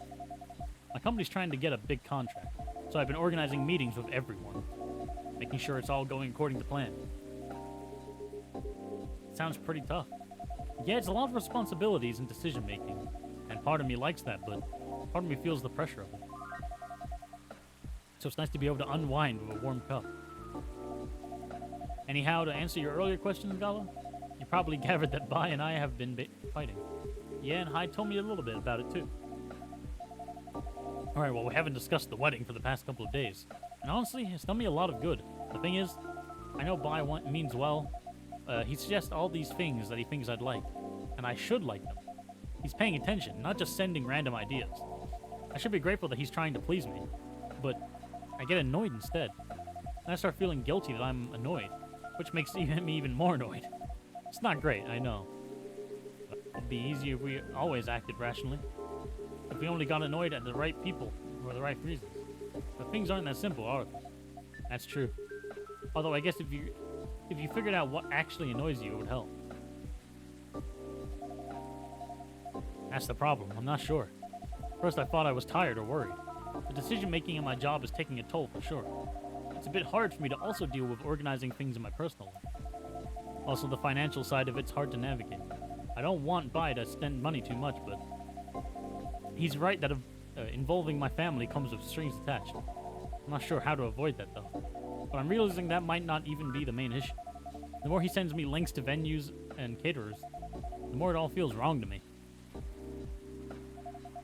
I don't mean the wedding itself. I want to get married to Bai. But the way he's planning it, I don't know. I've been to my friends' weddings before. I've also been browsing the most popular wedding pictures online. There are always these big parties, very put together, very classy. They have their whole families over, their friends and colleagues. They rent these beautiful barns and they hire live bands. They wear designer dresses and bespoke suits. I used to look at that and think, this is great. This is what I want. But now it all just... Why is a Christmas song playing? Alright, it's not a Christmas song, but it sounds like it. But now it all just feels more and more off to me. Why don't you tell your fiancé that? What if he thinks I'm getting cold feet? Or that I'm questioning his ability to help with the budget? And that's up to how you communicate it, isn't it? Right, but it's still a different topic. We've been through so much, and you all know that. And this is supposed to be our special day, a way to celebrate our partnership. To honor that, I'll feel awful if he thinks I don't. Or if he thinks I don't trust him. I swear you and your elf are well matched. You always worry so much about what others think, instead of working out your own wants and needs. You do realize that's the important bit, right? I mean, generally, yes, but I get that, but how does that apply here? What do you think it means to honor your partnership? Just celebrate it properly, for starters. Right. And who are you in that partnership? I believe you've met him, the blonde guy with the puppy eyes. Right, I'm glad you remember that, because you were making it sound like you were in a relationship with your friends who got married, and the strangers who put wedding pictures online. This is your relationship you're celebrating. Why are you so concerned with other people's weddings? Your special day needs to make sense to the two of you.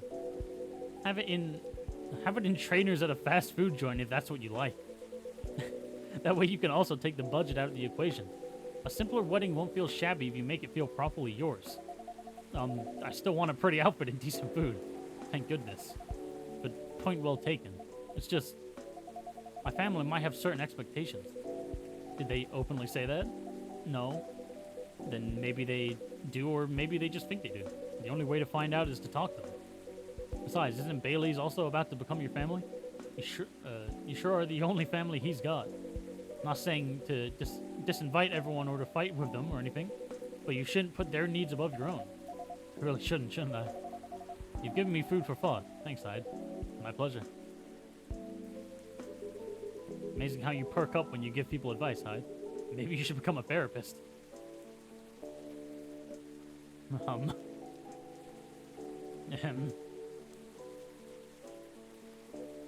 Gee, thanks for the vote of confidence. I'd say I might become a couples counselor, but I agree with you. Agree with what you all implied. I don't think I'm quite tactful enough for that. Are you looking to change careers, Hyde? He's bored of modeling. Finds it too impermanent. Wants to leave a mark. Wants to have fun. It's just a very quick summary. Oh, I see. Well, is there any way you could make modeling fun again? I don't think so. Last time I had proper fun was maybe 20 years ago. What happened then? I was modeling a capsule collection for a young designer. She wanted to take her own pictures. She got a studio, lugged the outfits there, found someone to do the makeup, and then she whipped out an old film camera, a proper relic. I hadn't seen one like it since the 60s. My granddad has an old black and silver camera with 2 lenses. Was it something like that? Yep, exactly like that. She said she preferred it because of the way it captured the light, and also because it was a slower experience. Something that would allow us to connect more. First, I didn't think much of it. Started doing the usual, posing, switching, posing some more. Something felt different, and I realized what it was. Most of the time, we were just talking. She only took a picture once in a few minutes of that. Is that unusual? Yep, most fashion photographers take dozens of pictures in a row. I felt a bit sorry for her, to be honest. I thought she didn't know what she was doing, and that she was wasting her money. But we had a great time, and we got kind of friendly, I guess. Because at the end of it, she let me use up the remaining exposures. I fooled around, shot some random stuff, and one portrait of her. And she just to come with her to her darkroom. Watch how she developed the pictures and how they came out. We did always have a fondness for dark places. Comes with the territory. But as for the pictures, well, they were gorgeous. First of all, I looked really like me, you know? I could recognize. But that's not even what stuck with me the most. It's the care that she put into processing each frame, working each picture through the chemical baths, hanging them, drying them. It was like watching a magic ritual. And her portrait, when she saw it, she got a bit emotional. She said she was used to being on the other side of the camera. It was the first time she really liked the portrait someone took of her.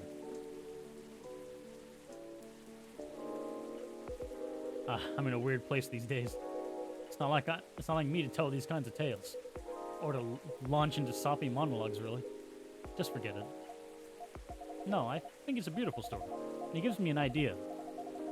It gives me an idea, I think, of another career for you. Please share, Lua. You'd be doing both of us in solid.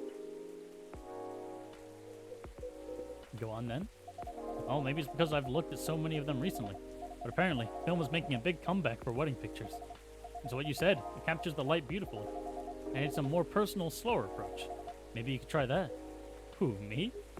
No, the other vampire who's looking for a new line of work. I think you've got the wrong guy here, Lua. I know I'm disgustingly sentimental these days, but I'm not that far gone. Attending one wedding gives me cavities, let alone several per month. Ah, well, forget about it then. No. Don't forget about it at all. It would be perfect for you. Come on, Hyde. I know you like to play strong and sarcastic, but you are sentimental. And you'd love to chat people up.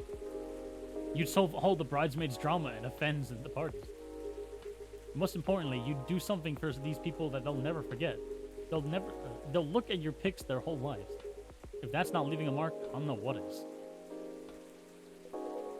You're assuming they won't get divorced. I don't know if this is the right topic for Miss Lu. Oh shit, he's right. It's alright, I know some marriages end in divorce, but that doesn't change anything, does it?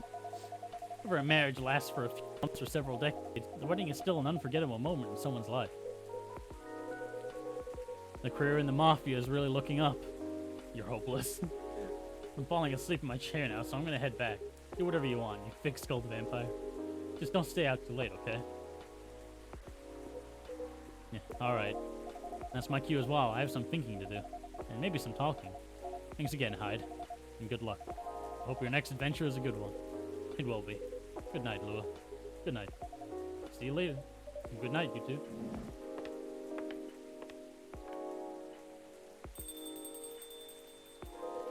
Here we go again. Last one sitting. Indeed, proper night hours.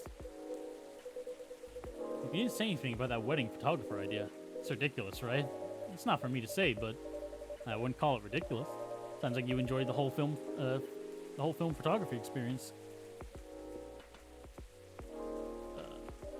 And you do like being around people, don't you? I do. Sometimes, but I'm not a romantic. People get married. They think they're taking the first step into forever. Well, there's no such thing as forever. Everyone ends up disappointed in some way. Then, next thing you know... I don't want to sound too depressing. So you don't believe in love? Of course I do, but only of a certain kind. You can choose to keep supporting someone, to enjoy their company. But can you do that for years? With friends, family, lovers? But at the end of the day, you're still you, a separate person. And they're still them. There's no two souls becoming one. Not really. I'd know. The only time I tried, it really didn't work out. But do you regret trying? No, I guess I don't. It confirmed for me that marriage and the like, it's never going to be my thing. And there's no freedom in knowing that about myself. It's given me space to build other relationships that work with much better. But at the same time, when I see people who truly believe it, people who walk into it, willing to share their lives so closely, even if for most of them it won't pan out, there's something beautiful about it. Like watching a butterfly fly too close to a plant, or a flower bloom like it will never wilt. Well, in my case, I singed off my wings, but I'm still here. And on that day, for that minute when I said we'd be together forever and I meant it, it sure felt alive. If you know all that, then you must also know that it's something worth celebrating. And something worth helping others believe people celebrate. You're a tricksy one. And I'm too tired to fight your logic, which means it's time for me to head back. Of course, Mr. Hyde. And I mean to say, I appreciate our one-to-one chats. I hope we can keep providing you with comfortable space here. Oh, it's plenty comfortable, sure. Besides, well, it all boils down to this, doesn't it?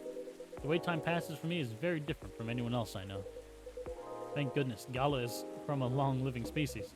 But even then, he'll grow old before I do eventually. The world will change 100 times. Technologies will die out, new technologies will come.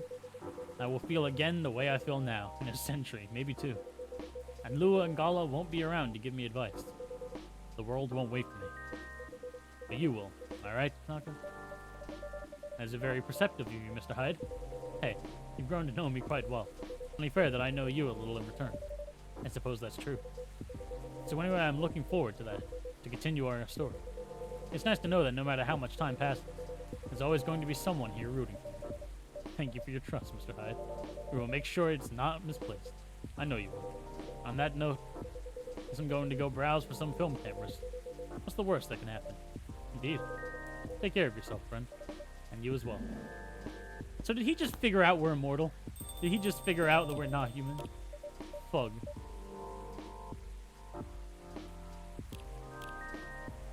Oh, they're messaging each other on the app. Oh, that's so cute. The world won't wait for you, Mr. Hyde. But some of us will.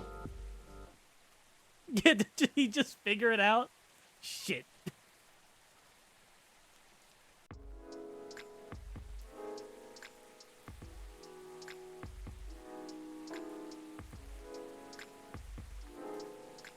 I don't remember how many days there were in this game. I don't remember how much there were in the first game, really, so...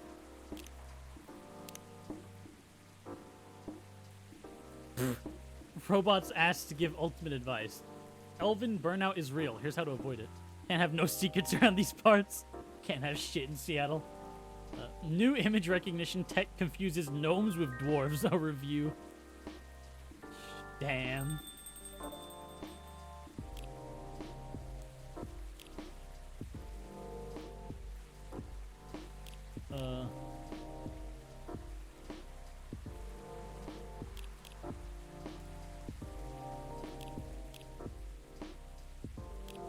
Okay, Rachel, calm down. Okay. Good evening. Yo, actually, wait, he didn't forget his lighter. Oh my god. Officer, welcome. Hello. How are you doing?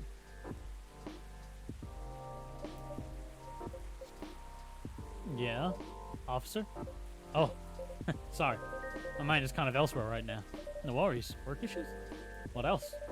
I'm all ears if you want to chat. You're a pal. I'm in a real bind. What happened? Well, never-ending workplace issues aside, things are getting weirder by the minute, and I'm feeling out of my depth. Are you talking about the Research Patrol? Yeah. I've been analyzing the CCTV footage the last couple of days. Oh, I see. How did that go? Did the cameras manage to capture anything? Yes and no. The infrared's caught a couple of blurry things. They ran off, turned a corner, and disappeared. Could have been anything, like rats or cats. But neither fits with what I heard on the scene. The footsteps, you know, the layout, the laughter. Come to think of it, it sounded more like giggles. Giggles? Can werebeasts giggles? Can werebeasts giggle? Not at that size, no. Even if they could, it doesn't explain the footsteps, really. I see. So what's next? I have some ideas, but they're just wild theories at this point. In short, I'm stumped. You know, I've been racking my brain ever since Mr. Yona dropped that bomb at the fairies, you see. Oh, what about him? As it turns out, fairies was an umbrella term for many types of beings. Anything that didn't fit the known physical rules at the time was to be referred to as such. Oh, Does that mean banshees were part of the fairy folk? Probably. Not anymore, though. It's an ongoing process, but the list is getting shorter. But back then, any sentient being that was even remotely incomprehensible was considered that. And that includes apparitions. Apparitions? Yes. Apparitions like... Ghosts! Ghosts? Ghosts! I see. That is an awful joke. What do you mean, I see? Eh? Doesn't it sound like a bad joke to you? Not sure I follow. Bud, come on. Ghosts don't exist. My brother in Christ, you were talking to a banshee the other day. What do you mean? Do they? Because if they do, all I can think about is that damn tree now. Ah, right. The tree. Does that mean it's haunted? It could be. Look.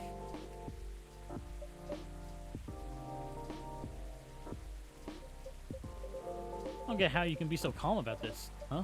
Well, why wouldn't I be? I mean, there have been all sorts of customers here.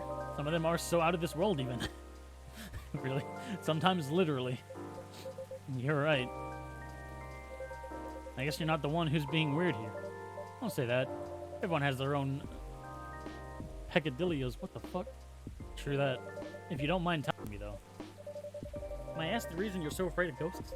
Gosh, no. That's a long story. Not something I'm ready to talk about, anyway. That's understandable. All you need to know is my fear was never caused by actual ghosts. Oh? Suggestion is a very powerful thing. But that's all I'm willing to share for now. Okay, thanks for sharing. You know what's funny? My grandpa was very into this stuff. So was my daughter. They're like my opposites. Very curious and fascinated by the unknown. Not that I'm not, mind you. It's just that my time as a cop and all. Unknown variables usually mean trouble. I see. That makes sense. They're the kind of people who could see things from nothing. And I mean that in the best way possible. Like, you know the Zen rock garden thing from Japan?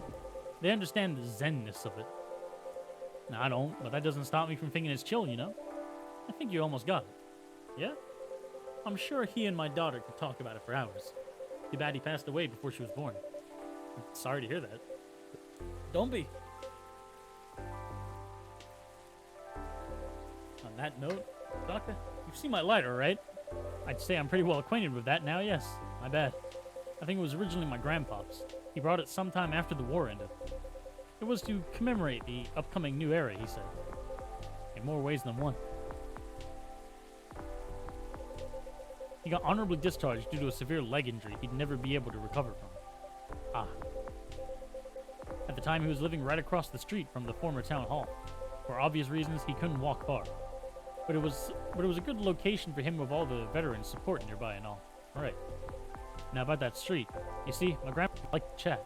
Never liked being alone, that guy. Plus, pretty much hated his bleak room. Sometimes he'd go and hang out with the street vendors in front of his place. And there were all kinds of being there, along with their pets from all walks of life. That's why he had a lot of stories about the craziest things. Ah, I see.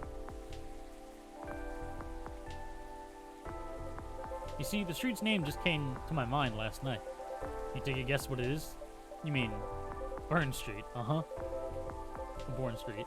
It wasn't called that before. That's why the whole thing didn't click for me straight away. But I went through his files, and it checks out. Does that mean the vendors he was talking about? Bingo. And you know what?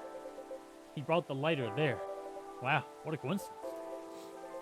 Are you sure it's only a coincidence? What do you mean? Come on.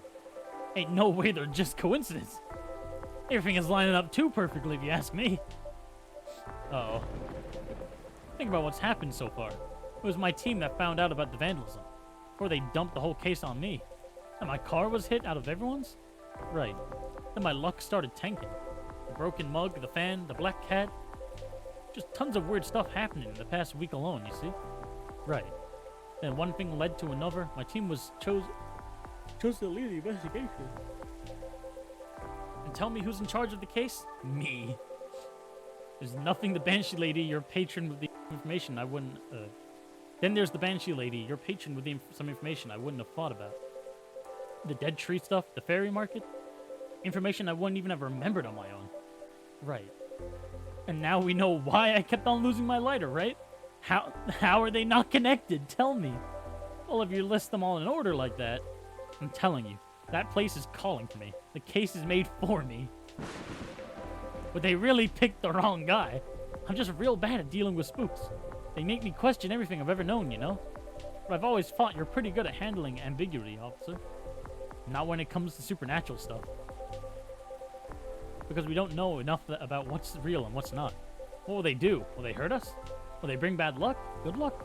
What's the truth? Who knows? Maybe you should take a day off and catch up on your sleep. Huh? What's that? No, nothing. I need something to calm myself. Any suggestion? So you should have some tea with no caffeine. Okay, I'm not feeling all that great, so that sounds good. Oh. Can you make me something with ginger and lemon? With the red flower tea you have? Oh, you mean hibiscus? Yep, with sugar on the side. Make me something from hibiscus, ginger, and lemon.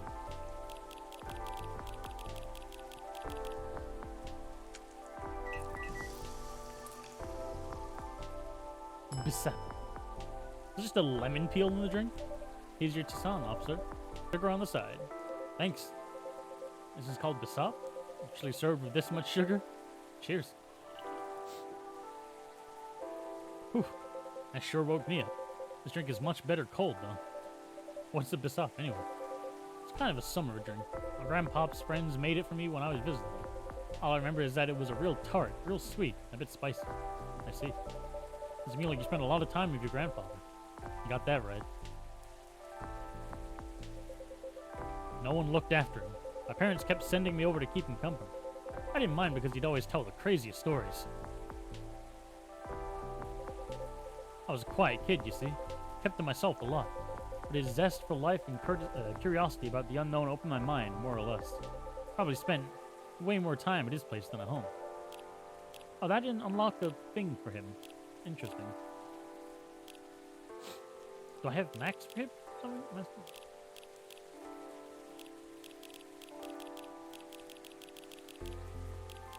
Where, there he is. Oh, I don't. Interesting. He probably appreciated it. You got that right.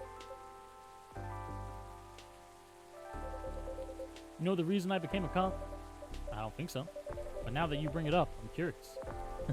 Well, I won't bore you with the details, so I'll make this quick. One time, I couldn't see Grandpa for a week because of a school trip. Cell phones weren't common back then, so there's no way for me to get in touch with him or my family. So, imagine my surprise when Dad told me Grandpa's house got broken. Oh no. Was he okay? Was everything alright? He was fine, but I wasn't. So I went over to his place immediately. He acted fine, but I noticed many things were missing, like his old TV and a few valuable electronics. Well, at least it wasn't anything he cared about. Glad to hear that. He never called the cops, by the way. Oh. My dad did the next morning. Huh? Why? It's complicated. Let's just say he just wasn't too crazy about them. Wasn't like I didn't understand why, but... Anyhow, that instant opened my eyes to his aversion to cops. He was all alone, and my parents didn't live close enough to help him right away. What if something happened again? That was pretty worrying, yeah. The young Georgie realized that then that he wanted to protect him and his family. Gotta keep Grandpa safe, and he'd somehow and be someone he could trust, right? I had this brilliant idea that I could make the force more trustworthy somehow. That way, Grandpa would be safer. What a naive thought, huh? Sounds like a noble goal to me. Noble, you say? If only. Anyhow, I studied and worked hard to become what I am today. You must have been proud. Who knows? Huh? He passed away just as I entered the academy. Oh, I'm sorry. Don't be. He wasn't too keen on my goal anyway. He just trusted the Force all the way to the end.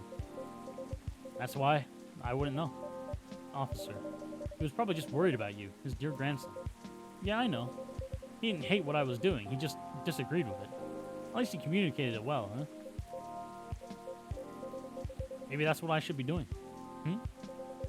Just thinking about my daughter. Grandpa made it okay for us to disagree.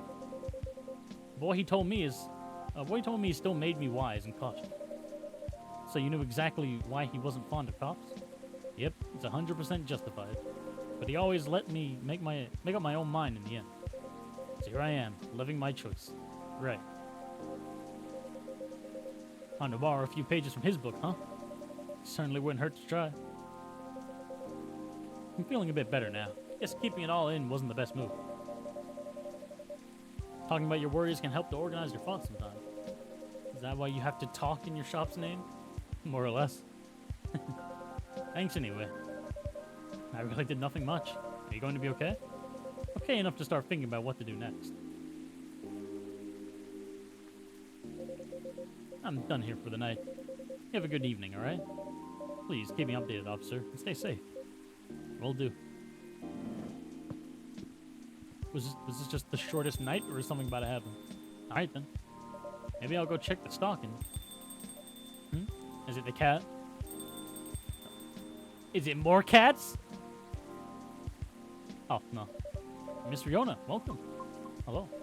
How's the traffic out there? It's a mess.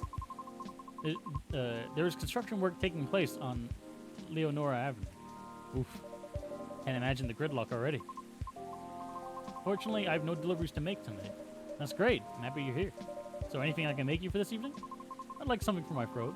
I would appreciate a cup of tea infused with some lemon and a touch of honey. Tea, lemon, honey.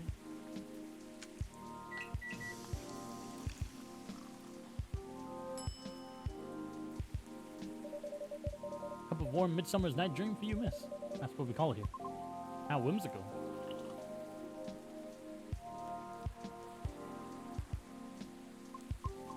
It's wonderful. Sweet but well balanced with the lemon, and the slight bitterness of the tea complements the taste. Thank you. You're so welcome. And by the way, you just missed Officer Georgie by a few seconds. Is that so? How is he? He's been thinking about what you said quite a bit, actually. Oh? He's currently dealing with plenty of clues he isn't used to. He's hard at work at the moment. I see. Bad traffic aside, how are you? To be honest, I've had a lot on my mind of late. I don't know how to express it without sounding pathetic. You know, I'm all ears.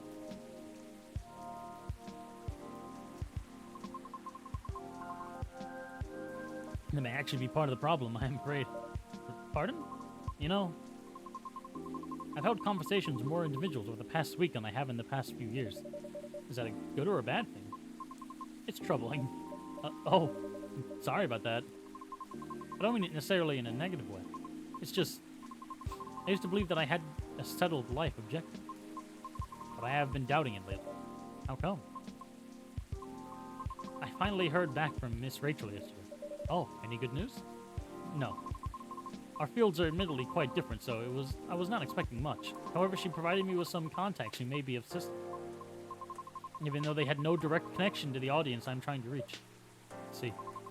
She explained clearly that why she thinks I should contact them, however, which I am thankful for. That's very thoughtful of her. So, what's the battle plan?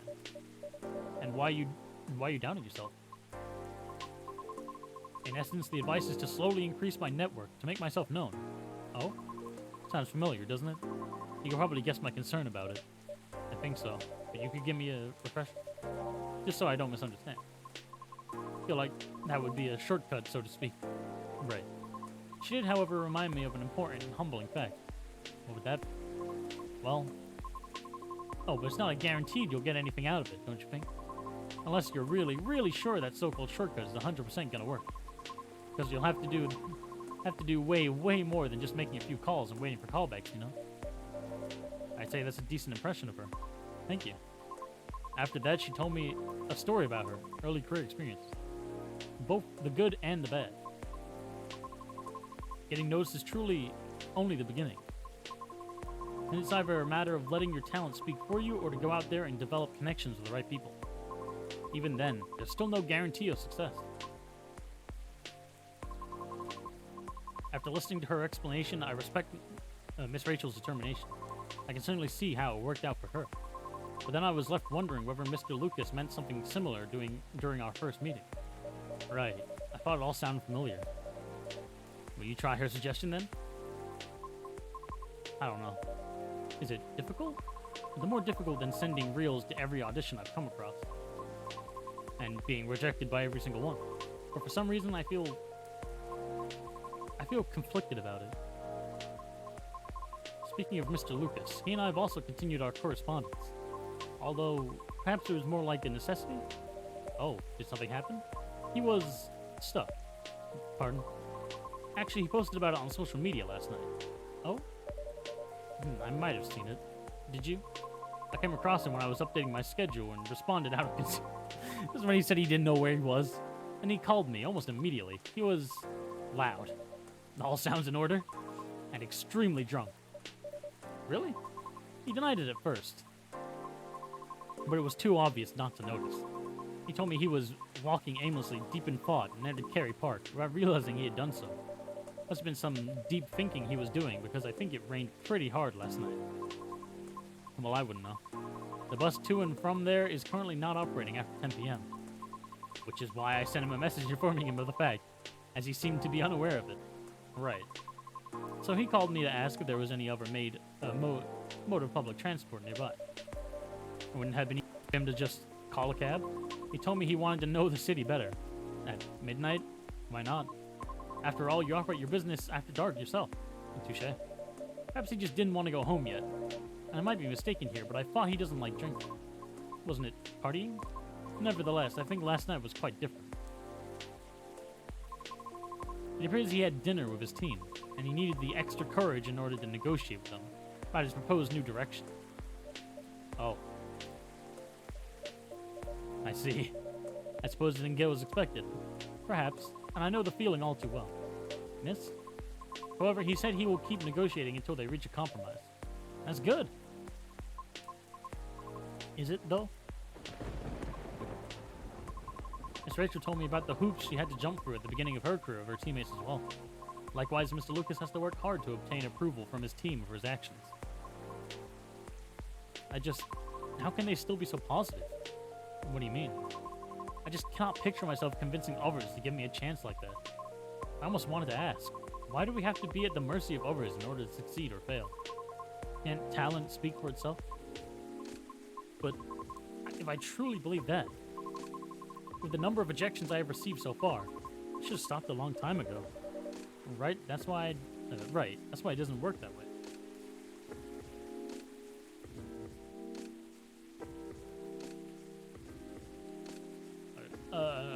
Right. That's why it doesn't work that way. What do you mean? To let talent speak for itself, we would all have to have the same standards. I see what you mean. Art would cease to be art if it were standardized, wouldn't it?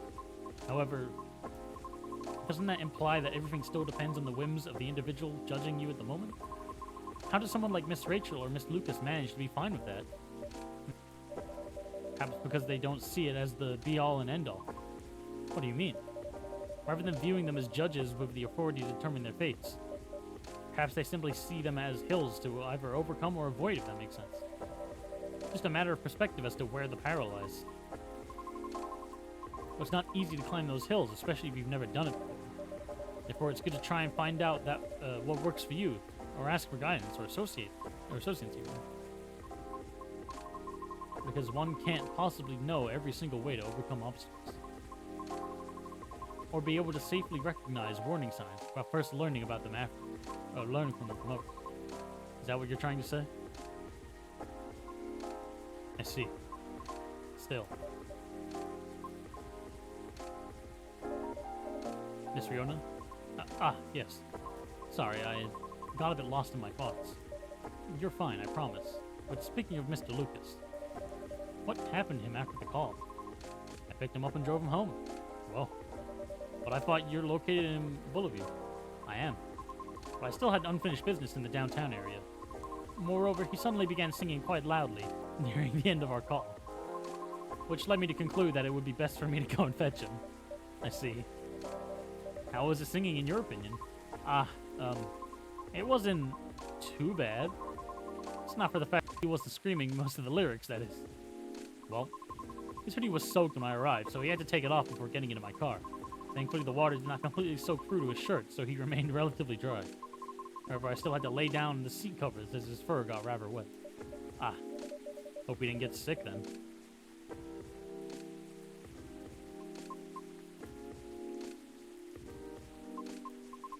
I should go now. Alright, will you be okay? I have a lot to think about. Thank you for being patient with my concerns. No problem at all. Anytime. Have a good evening then. Come back again soon.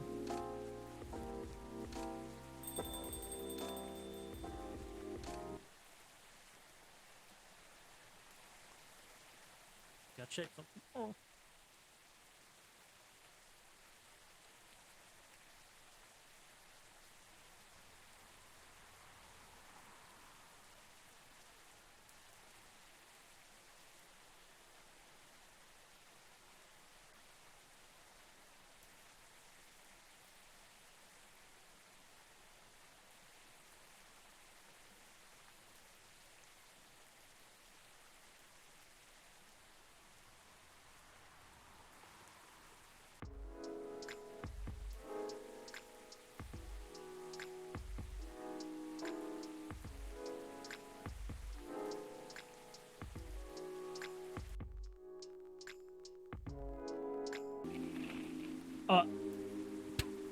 At least it's pretty, researchers respond over alleged algae invasion. Dwarf era tech teams up with Golemix Industries to produce self-healing concrete technology. Huh. Alien sightings increased. Is this an invasion? Why are we so far to the left? Why are we so far to the left? What's happening?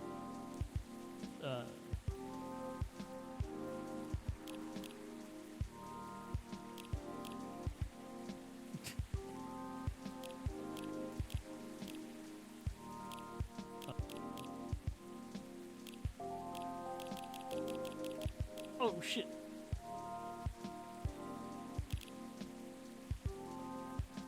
Cameraman? Cameraman? Hey, cameraman.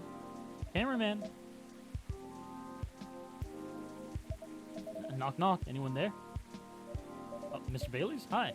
I'm sorry, I didn't hear you come in. How are you tonight? I'm alright. You do look pretty distracted. A penny for your thoughts?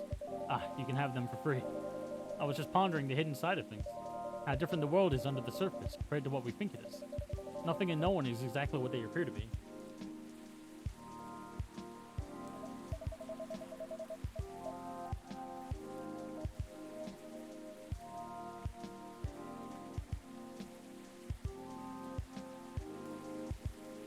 Funny, I was having similar thoughts on my way here. Guess now that we spend so much time on social media, people believe we can be summed up in a picture or a sentence. But it's not like that. It's not that easy to know someone. Even if that someone is yourself. Especially if that someone is yourself. Sounds like we agree on this. We sure do. And it's been on my mind a lot in the past few days. Does that have anything to do with your wedding, Musto? We caught it in one. How are things on that front? A few days ago we decided to take some time apart to think. Sounds ominous. No, I don't mean it like that. It wasn't a breakup or even a break. Phew. We've been through so much, there's no walking back on our relationship now. But sometimes you're so together that you lose sight of the big picture, you know? I think I see what you mean. So we decided to give each other a bit of space and figure out what we really out of our wedding. And more importantly, out of our marriage. I see. Have you made any progress on that front? Do you want the short version or the long version? I'm always here for the full story. Alright then, I'm going to tell you everything. But I think I should order first. Sure thing. What can I make you tonight? I'm not feeling fussy. Anything warm would do. So, anything really. Makes sense. What about some herbal tea then? Hibiscus? Butterfly pea? Butterfly pea or hibiscus sounds great. With milk and honey, please.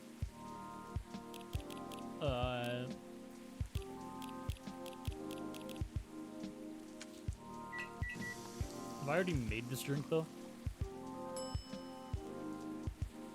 I don't know if I've already made this drink. Oh, well. What are we... I want to try and make a Mogus again. I don't think I can do that, though.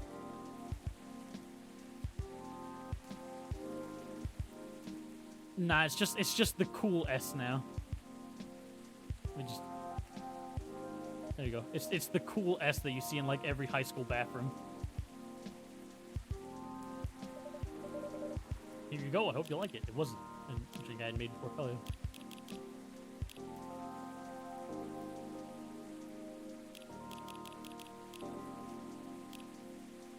Oh shit, we got next.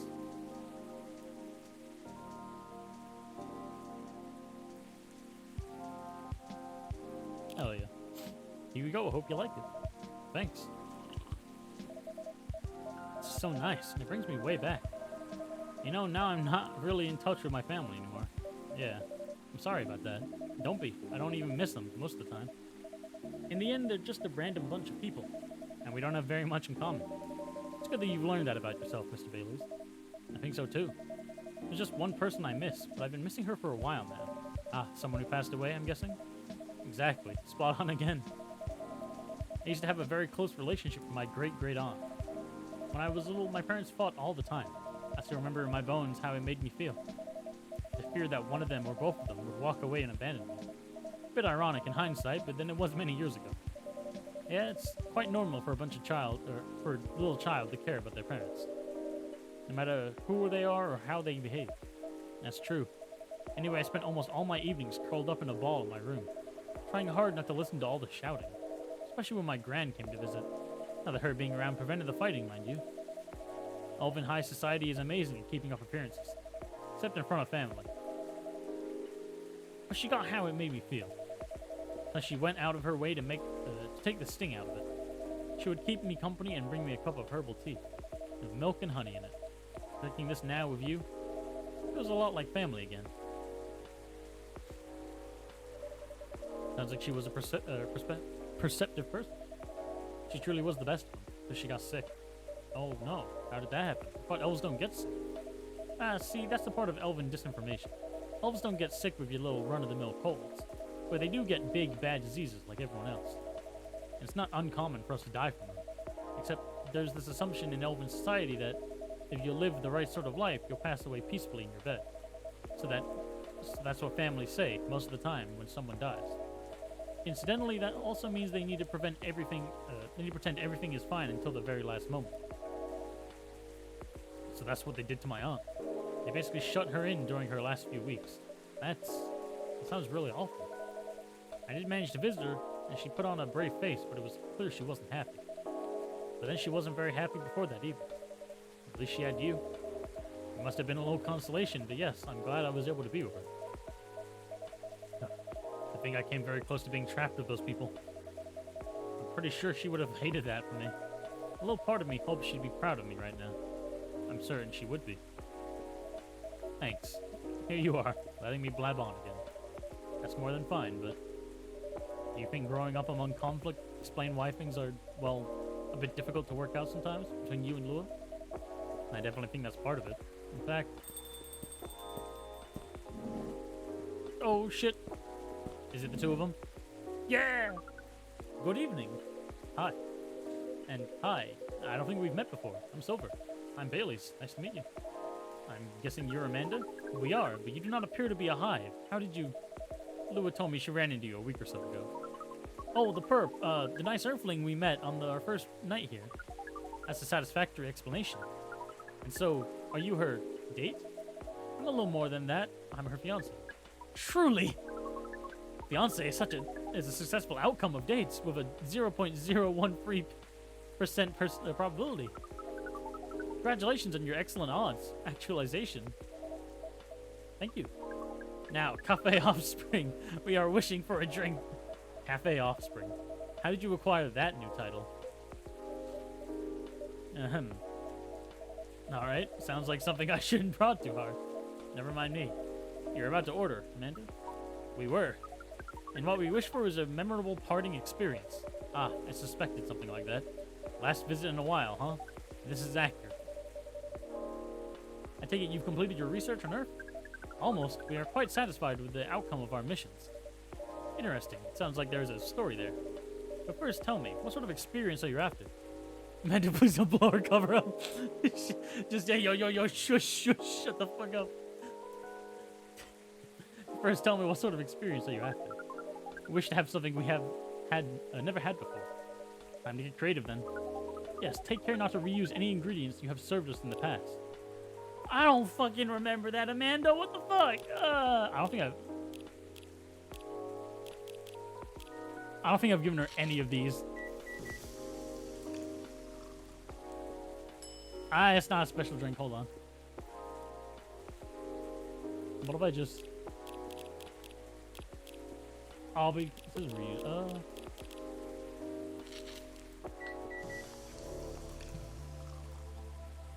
It's not a special drink either. Fuck. The other way around. Give me a special drink. Fuck.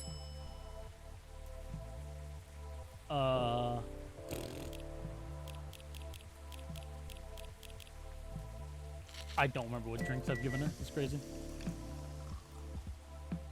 Yeah, spiced lady. Why has it got a Union Jack on it? A British chocolate drink extremely popular in the 90s. Sure. Here you go. Hopefully this tastes new to you. It does. Is at least 56.941% different from anything else we have experienced. We are, as Earthlings would express, delighted. According to our calculations, this is our 36,846 new experiences arriving on Earth. That's quite a lot. Perhaps, however, most of them were rather insignificant in nature. Oh, what about this one? This one is a 99th percentile of significance. Is that good or bad? She means it's very significant. Right, Amanda? Very much so. We enjoyed this place and we will miss it. That's... don't mind me getting a bit emotional here. Anyhow, I trust the agent gave you no more trouble? That one was quite close, actually. We had a little brush with the authorities, you see. Yeah, Lua mentioned that. He made her really angry. She was still deceiving when she came home that night. Please tell her I'm grateful for that. Well, that agent kept looking into things even after his second visit. The scariest thing was when he came by my cafe, or what he thought was my cafe. I really feared he was onto us, but apparently he just enjoyed the chat we had here the other night. Or that's what he said anyway. I don't know if it was true, but when he saw the cafe wasn't open yet, he ended up leaving and hasn't shown up since. That's a relief. Yes, we have fought in it for a while, and we've decided we do not care for that sort of excitement. None of it makes our siblings so sad. You... How I Met Your Ancestor, a love story eons in the making. Thanks, Achievement. You've really gotten the hang of emotions now, haven't you, Amanda? Thank you, Offspring. If that's the case, we are content. That means our mission is well and truly accomplished. Did you come here specifically to pick up Earthling emotions? No, we came here for the purpose of general Earthling research. But it appears to us now that emotions are one of the most interesting aspects. We will be submitting you call it, academic paper. Uncontrolled stimuli and reflexive neural patterns, deep-level communication in Hive as non-Hive species. Wow. That's how you know it's serious. That's how you know it's serious research. I don't even understand the title. Amanda always has the brains in the family. That wasn't your only mission, though, Amanda, right? If you're leaving, does that mean... Yes. Pearl and I did go on out on a date. Right. You're looking for love, aren't you? I am. I was, I think. I think I may have found it. Wait. Wasn't the first date a really short time ago? Just a couple of days. But I've been waiting a while, and I really think this is it. When I look up this mission from the Hive... when I took up this mission from the Hive when I came to Earth, and during the entire process when I changed it, and changed. What I was hoping was that someone would see me for who I am, and I really think she does. That's so great, but I'm curious, doesn't being in a Hive provide that experience of feeling seen? It does and it does not. And in fact, we hope that's something our research might improve. The Hive sees thoughts and desires honestly, but is not able to communicate the reasons for the desires, the emotions as it were. We do not dwell on those, nor will we start to do so in excess. But it seems to us now that they may be worth conveying, at least to some extent. Yes, what Amanda said is part of it. I was very unaware of my emotions when I first came to Earth, and I was really bad at communicating clearly to others. In some ways, I still am. It will always be harder for me to grasp them than for most people. When I started to understand them, I was both fascinated and scared, which is not an uncommon experience, I think. It really isn't. It requires a good deal of courage to look at your emotions honestly. It certainly requires some time, and even more time to find someone who can look at you with them, look at them with you, not get scared and take them as they are. Someone who can see you clearly and kindly. It is a precious thing when that happens, huh? A rare and beautiful thing. Has that been your experience with Lua? It definitely has. I almost forgot how much it mattered, too. I'm lucky that I have good friends who reminded me of that. So does that mean you and Lua found some answers? Oh, the heck with it. Can't hold my tongue any longer. Sorry to interrupt your goodbyes, you guys, but I'd like to officially invite you to our little surprise ceremony. Oh, shit! Which will take place 3 days hence. Wow, that's some answers indeed. Yeah. Taking a little time to think really cleared our heads. We had gotten bogged down in the details, and in our own insecurities, to be honest. So we decided to make it simple again. No fuss, no massive expense, nothing like that. Just us and our closest family members. Whether we get them at birth or whether we got them at birth or chose them ourselves. I am very touched, Mr. Bayliss. Oh, come on. You know you mean a lot to the two of us, as does this place. Speaking of which, I also have Hyde's invitation here. Oh, I will immediately forget to give that to him. A special invitation card for someone special.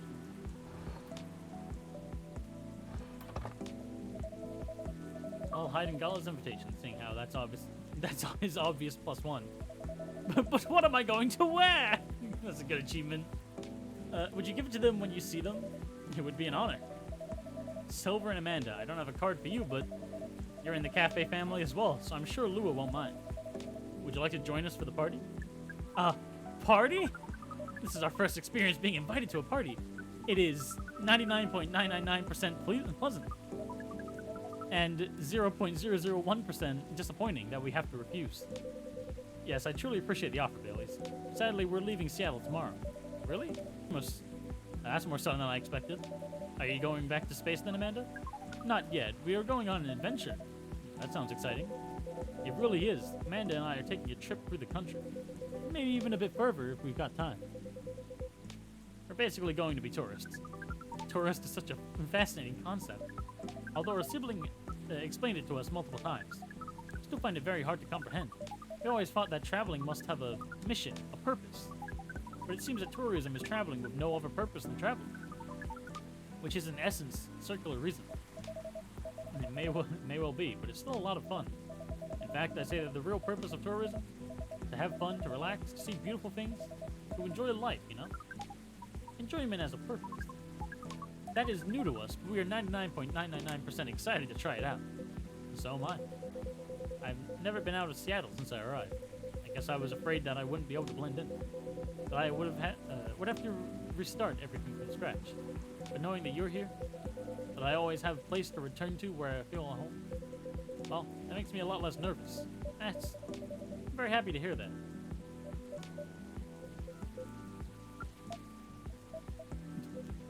I think I should order a drink. Of course. What can I make? Yeah, just the emotions, the feels. I'd like to reflect on the spirit of our upcoming adventure. I'm also in the mood for something sweet and soothing. So sweet and soothing with an adventure stick? Yes, that's exactly right. And how about some hot chocolate with something extra to make it fun? I'd love that. Hot chocolate with some sweetness and spice would be amazing.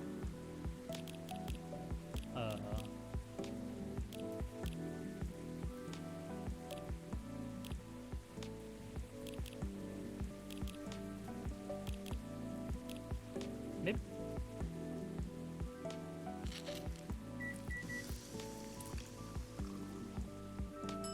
Ain't it?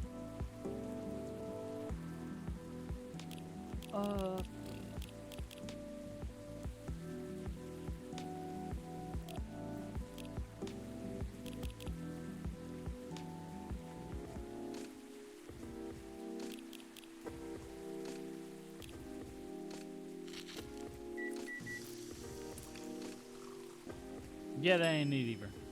Oh, I can't, no! I can't trash any more drinks. Fug. What do I have? Chocolate, honey, milk, chocolate. Oh, it doesn't... No, that makes it cool.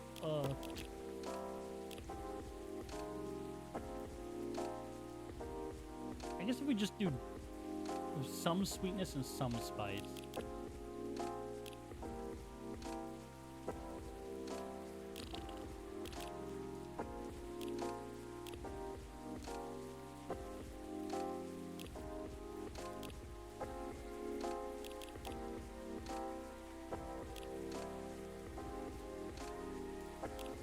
Stop laughing at me, Silver. I'm doing my best here. I'm trying to look at these. Cinnamon and ginger, I think. Did I do that? I can tell you, but only if you want me to. No, I'm fine with fucking it up.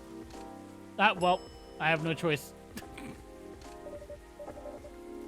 When I do my second playthrough, I usually look up what the actual drinks are that I'm supposed to serve.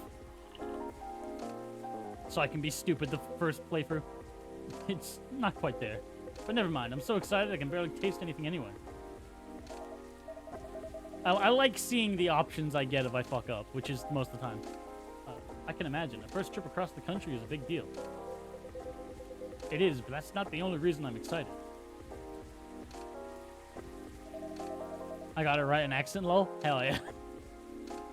It's like, I'm looking at the ingredients and I'm just like, it's like sweetness and like spice. I'm like, okay, but what ingredients is that and in what fucking order? Like, man, I don't fucking know, man. The bars mean nothing to me. It's fucking, okay, that was quite the dramatic pause. I really want to know what you're going to say now. You guys seem to lead very interesting lives. Oh, not at all. I think I'm quite a boring person with a secret society and alien background. It's true that some of my life circumstances are a bit unusual, but this particular thing is very commonplace. Our sibling is excited because his date will be joining us. And in fact, we must be fair and acknowledge that we may have misjudged her based on her lack of facial symmetry. Although Pearl's features are 9.231% different from left to right. We agree with her we agree with her movie analysis 99.999%. Wow, hold on. Amanda, you have met Pearl and you talked about movies? And now she's joining you two on a holiday? How did any of that happen? We watched Orc Westerns all together last night. Pearl likes them a lot as well. You don't exactly sound thrilled. Fortunately, she also likes space travel operas. Ha, I see. Turning couple compromises the hard way. I suppose so. Well, I'm glad to hear that she met Amanda and that they get along. Does that mean she also knows where you're from, Silver? She does. In fact, I told her about that on our first date. Wow, that's very brave. Very hard to put yourself out there under any circumstance. To reveal something so vulnerable to someone you've just met and are starting to like, it takes guts. Ah, you're very kind, but I don't think so. To be honest, I hadn't planned it that way. Although I have always felt safe here with all the regulars. I know that not everyone would be open-minded about it. And so I wasn't sure I'd say anything to Pearl that night. But as we were talking, I was so happy to learn more about her, about who she is. And I realized that I didn't want her to have an incomplete picture of me. My past is a part of me. If my goal is to find someone who sees me for who I am, then she needs to know about that too. And in the end, that was the right decision. Well, I will say that if she heard your story, and that changed how she viewed you, then she wouldn't have been worth your time anyway. That's fair. But still, even knowing that, I admire you a lot. The truth is, and this is a bit of a strange thing to say, but I think I'm proud of who I've become. And I want the people I love to be proud of me too. What is proud? Proud is... For yourself, I think it's when you start to be satisfied with what you're achieving. Especially if you have to fight to get there. And for others, it's when you think of something you care about. Consider who they are and the way they're acting. And it just fills you with joy. Ah, we see. Then we are definitely proud of you.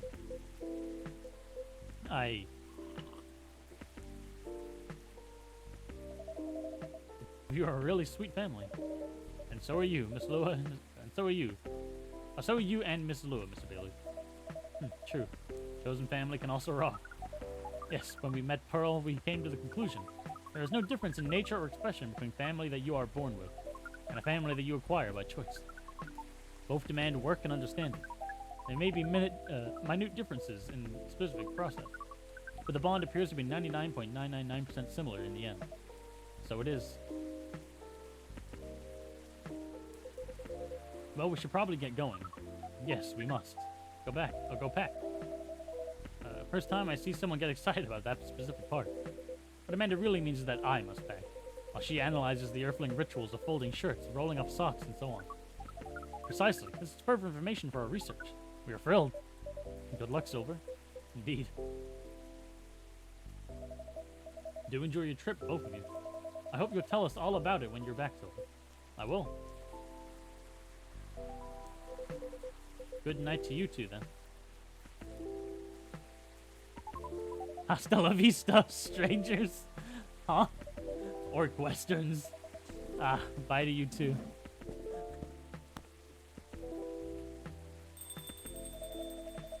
There's never a dull moment in your cafe. I try. Speaking of which, would you like to hold some party or after party for your wedding here? I know it's not a very large space, but perhaps whether we'd like it, we'd love it.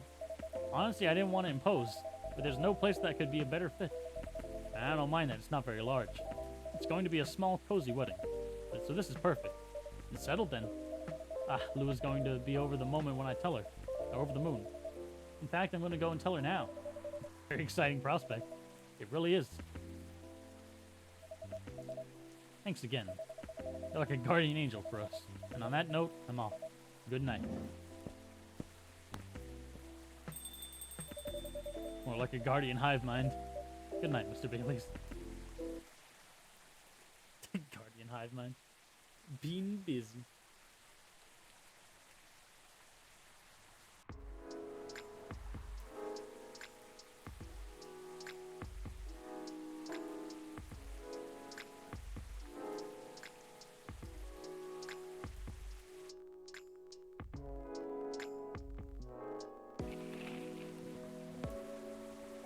Oh, I see. We're at this part of the game. Virus vaccine booster ready for distribution. Nekomimi driver crashes truck filled with catnip. Suspected DUI. UFO previously spotted by Space Guard fighters. A very determined hot air balloon. Nice. Okay, that's where I'm going to end the stream because my throat is starting to hurt. And what time is it? Yeah. Time. So that's it. Goodbye.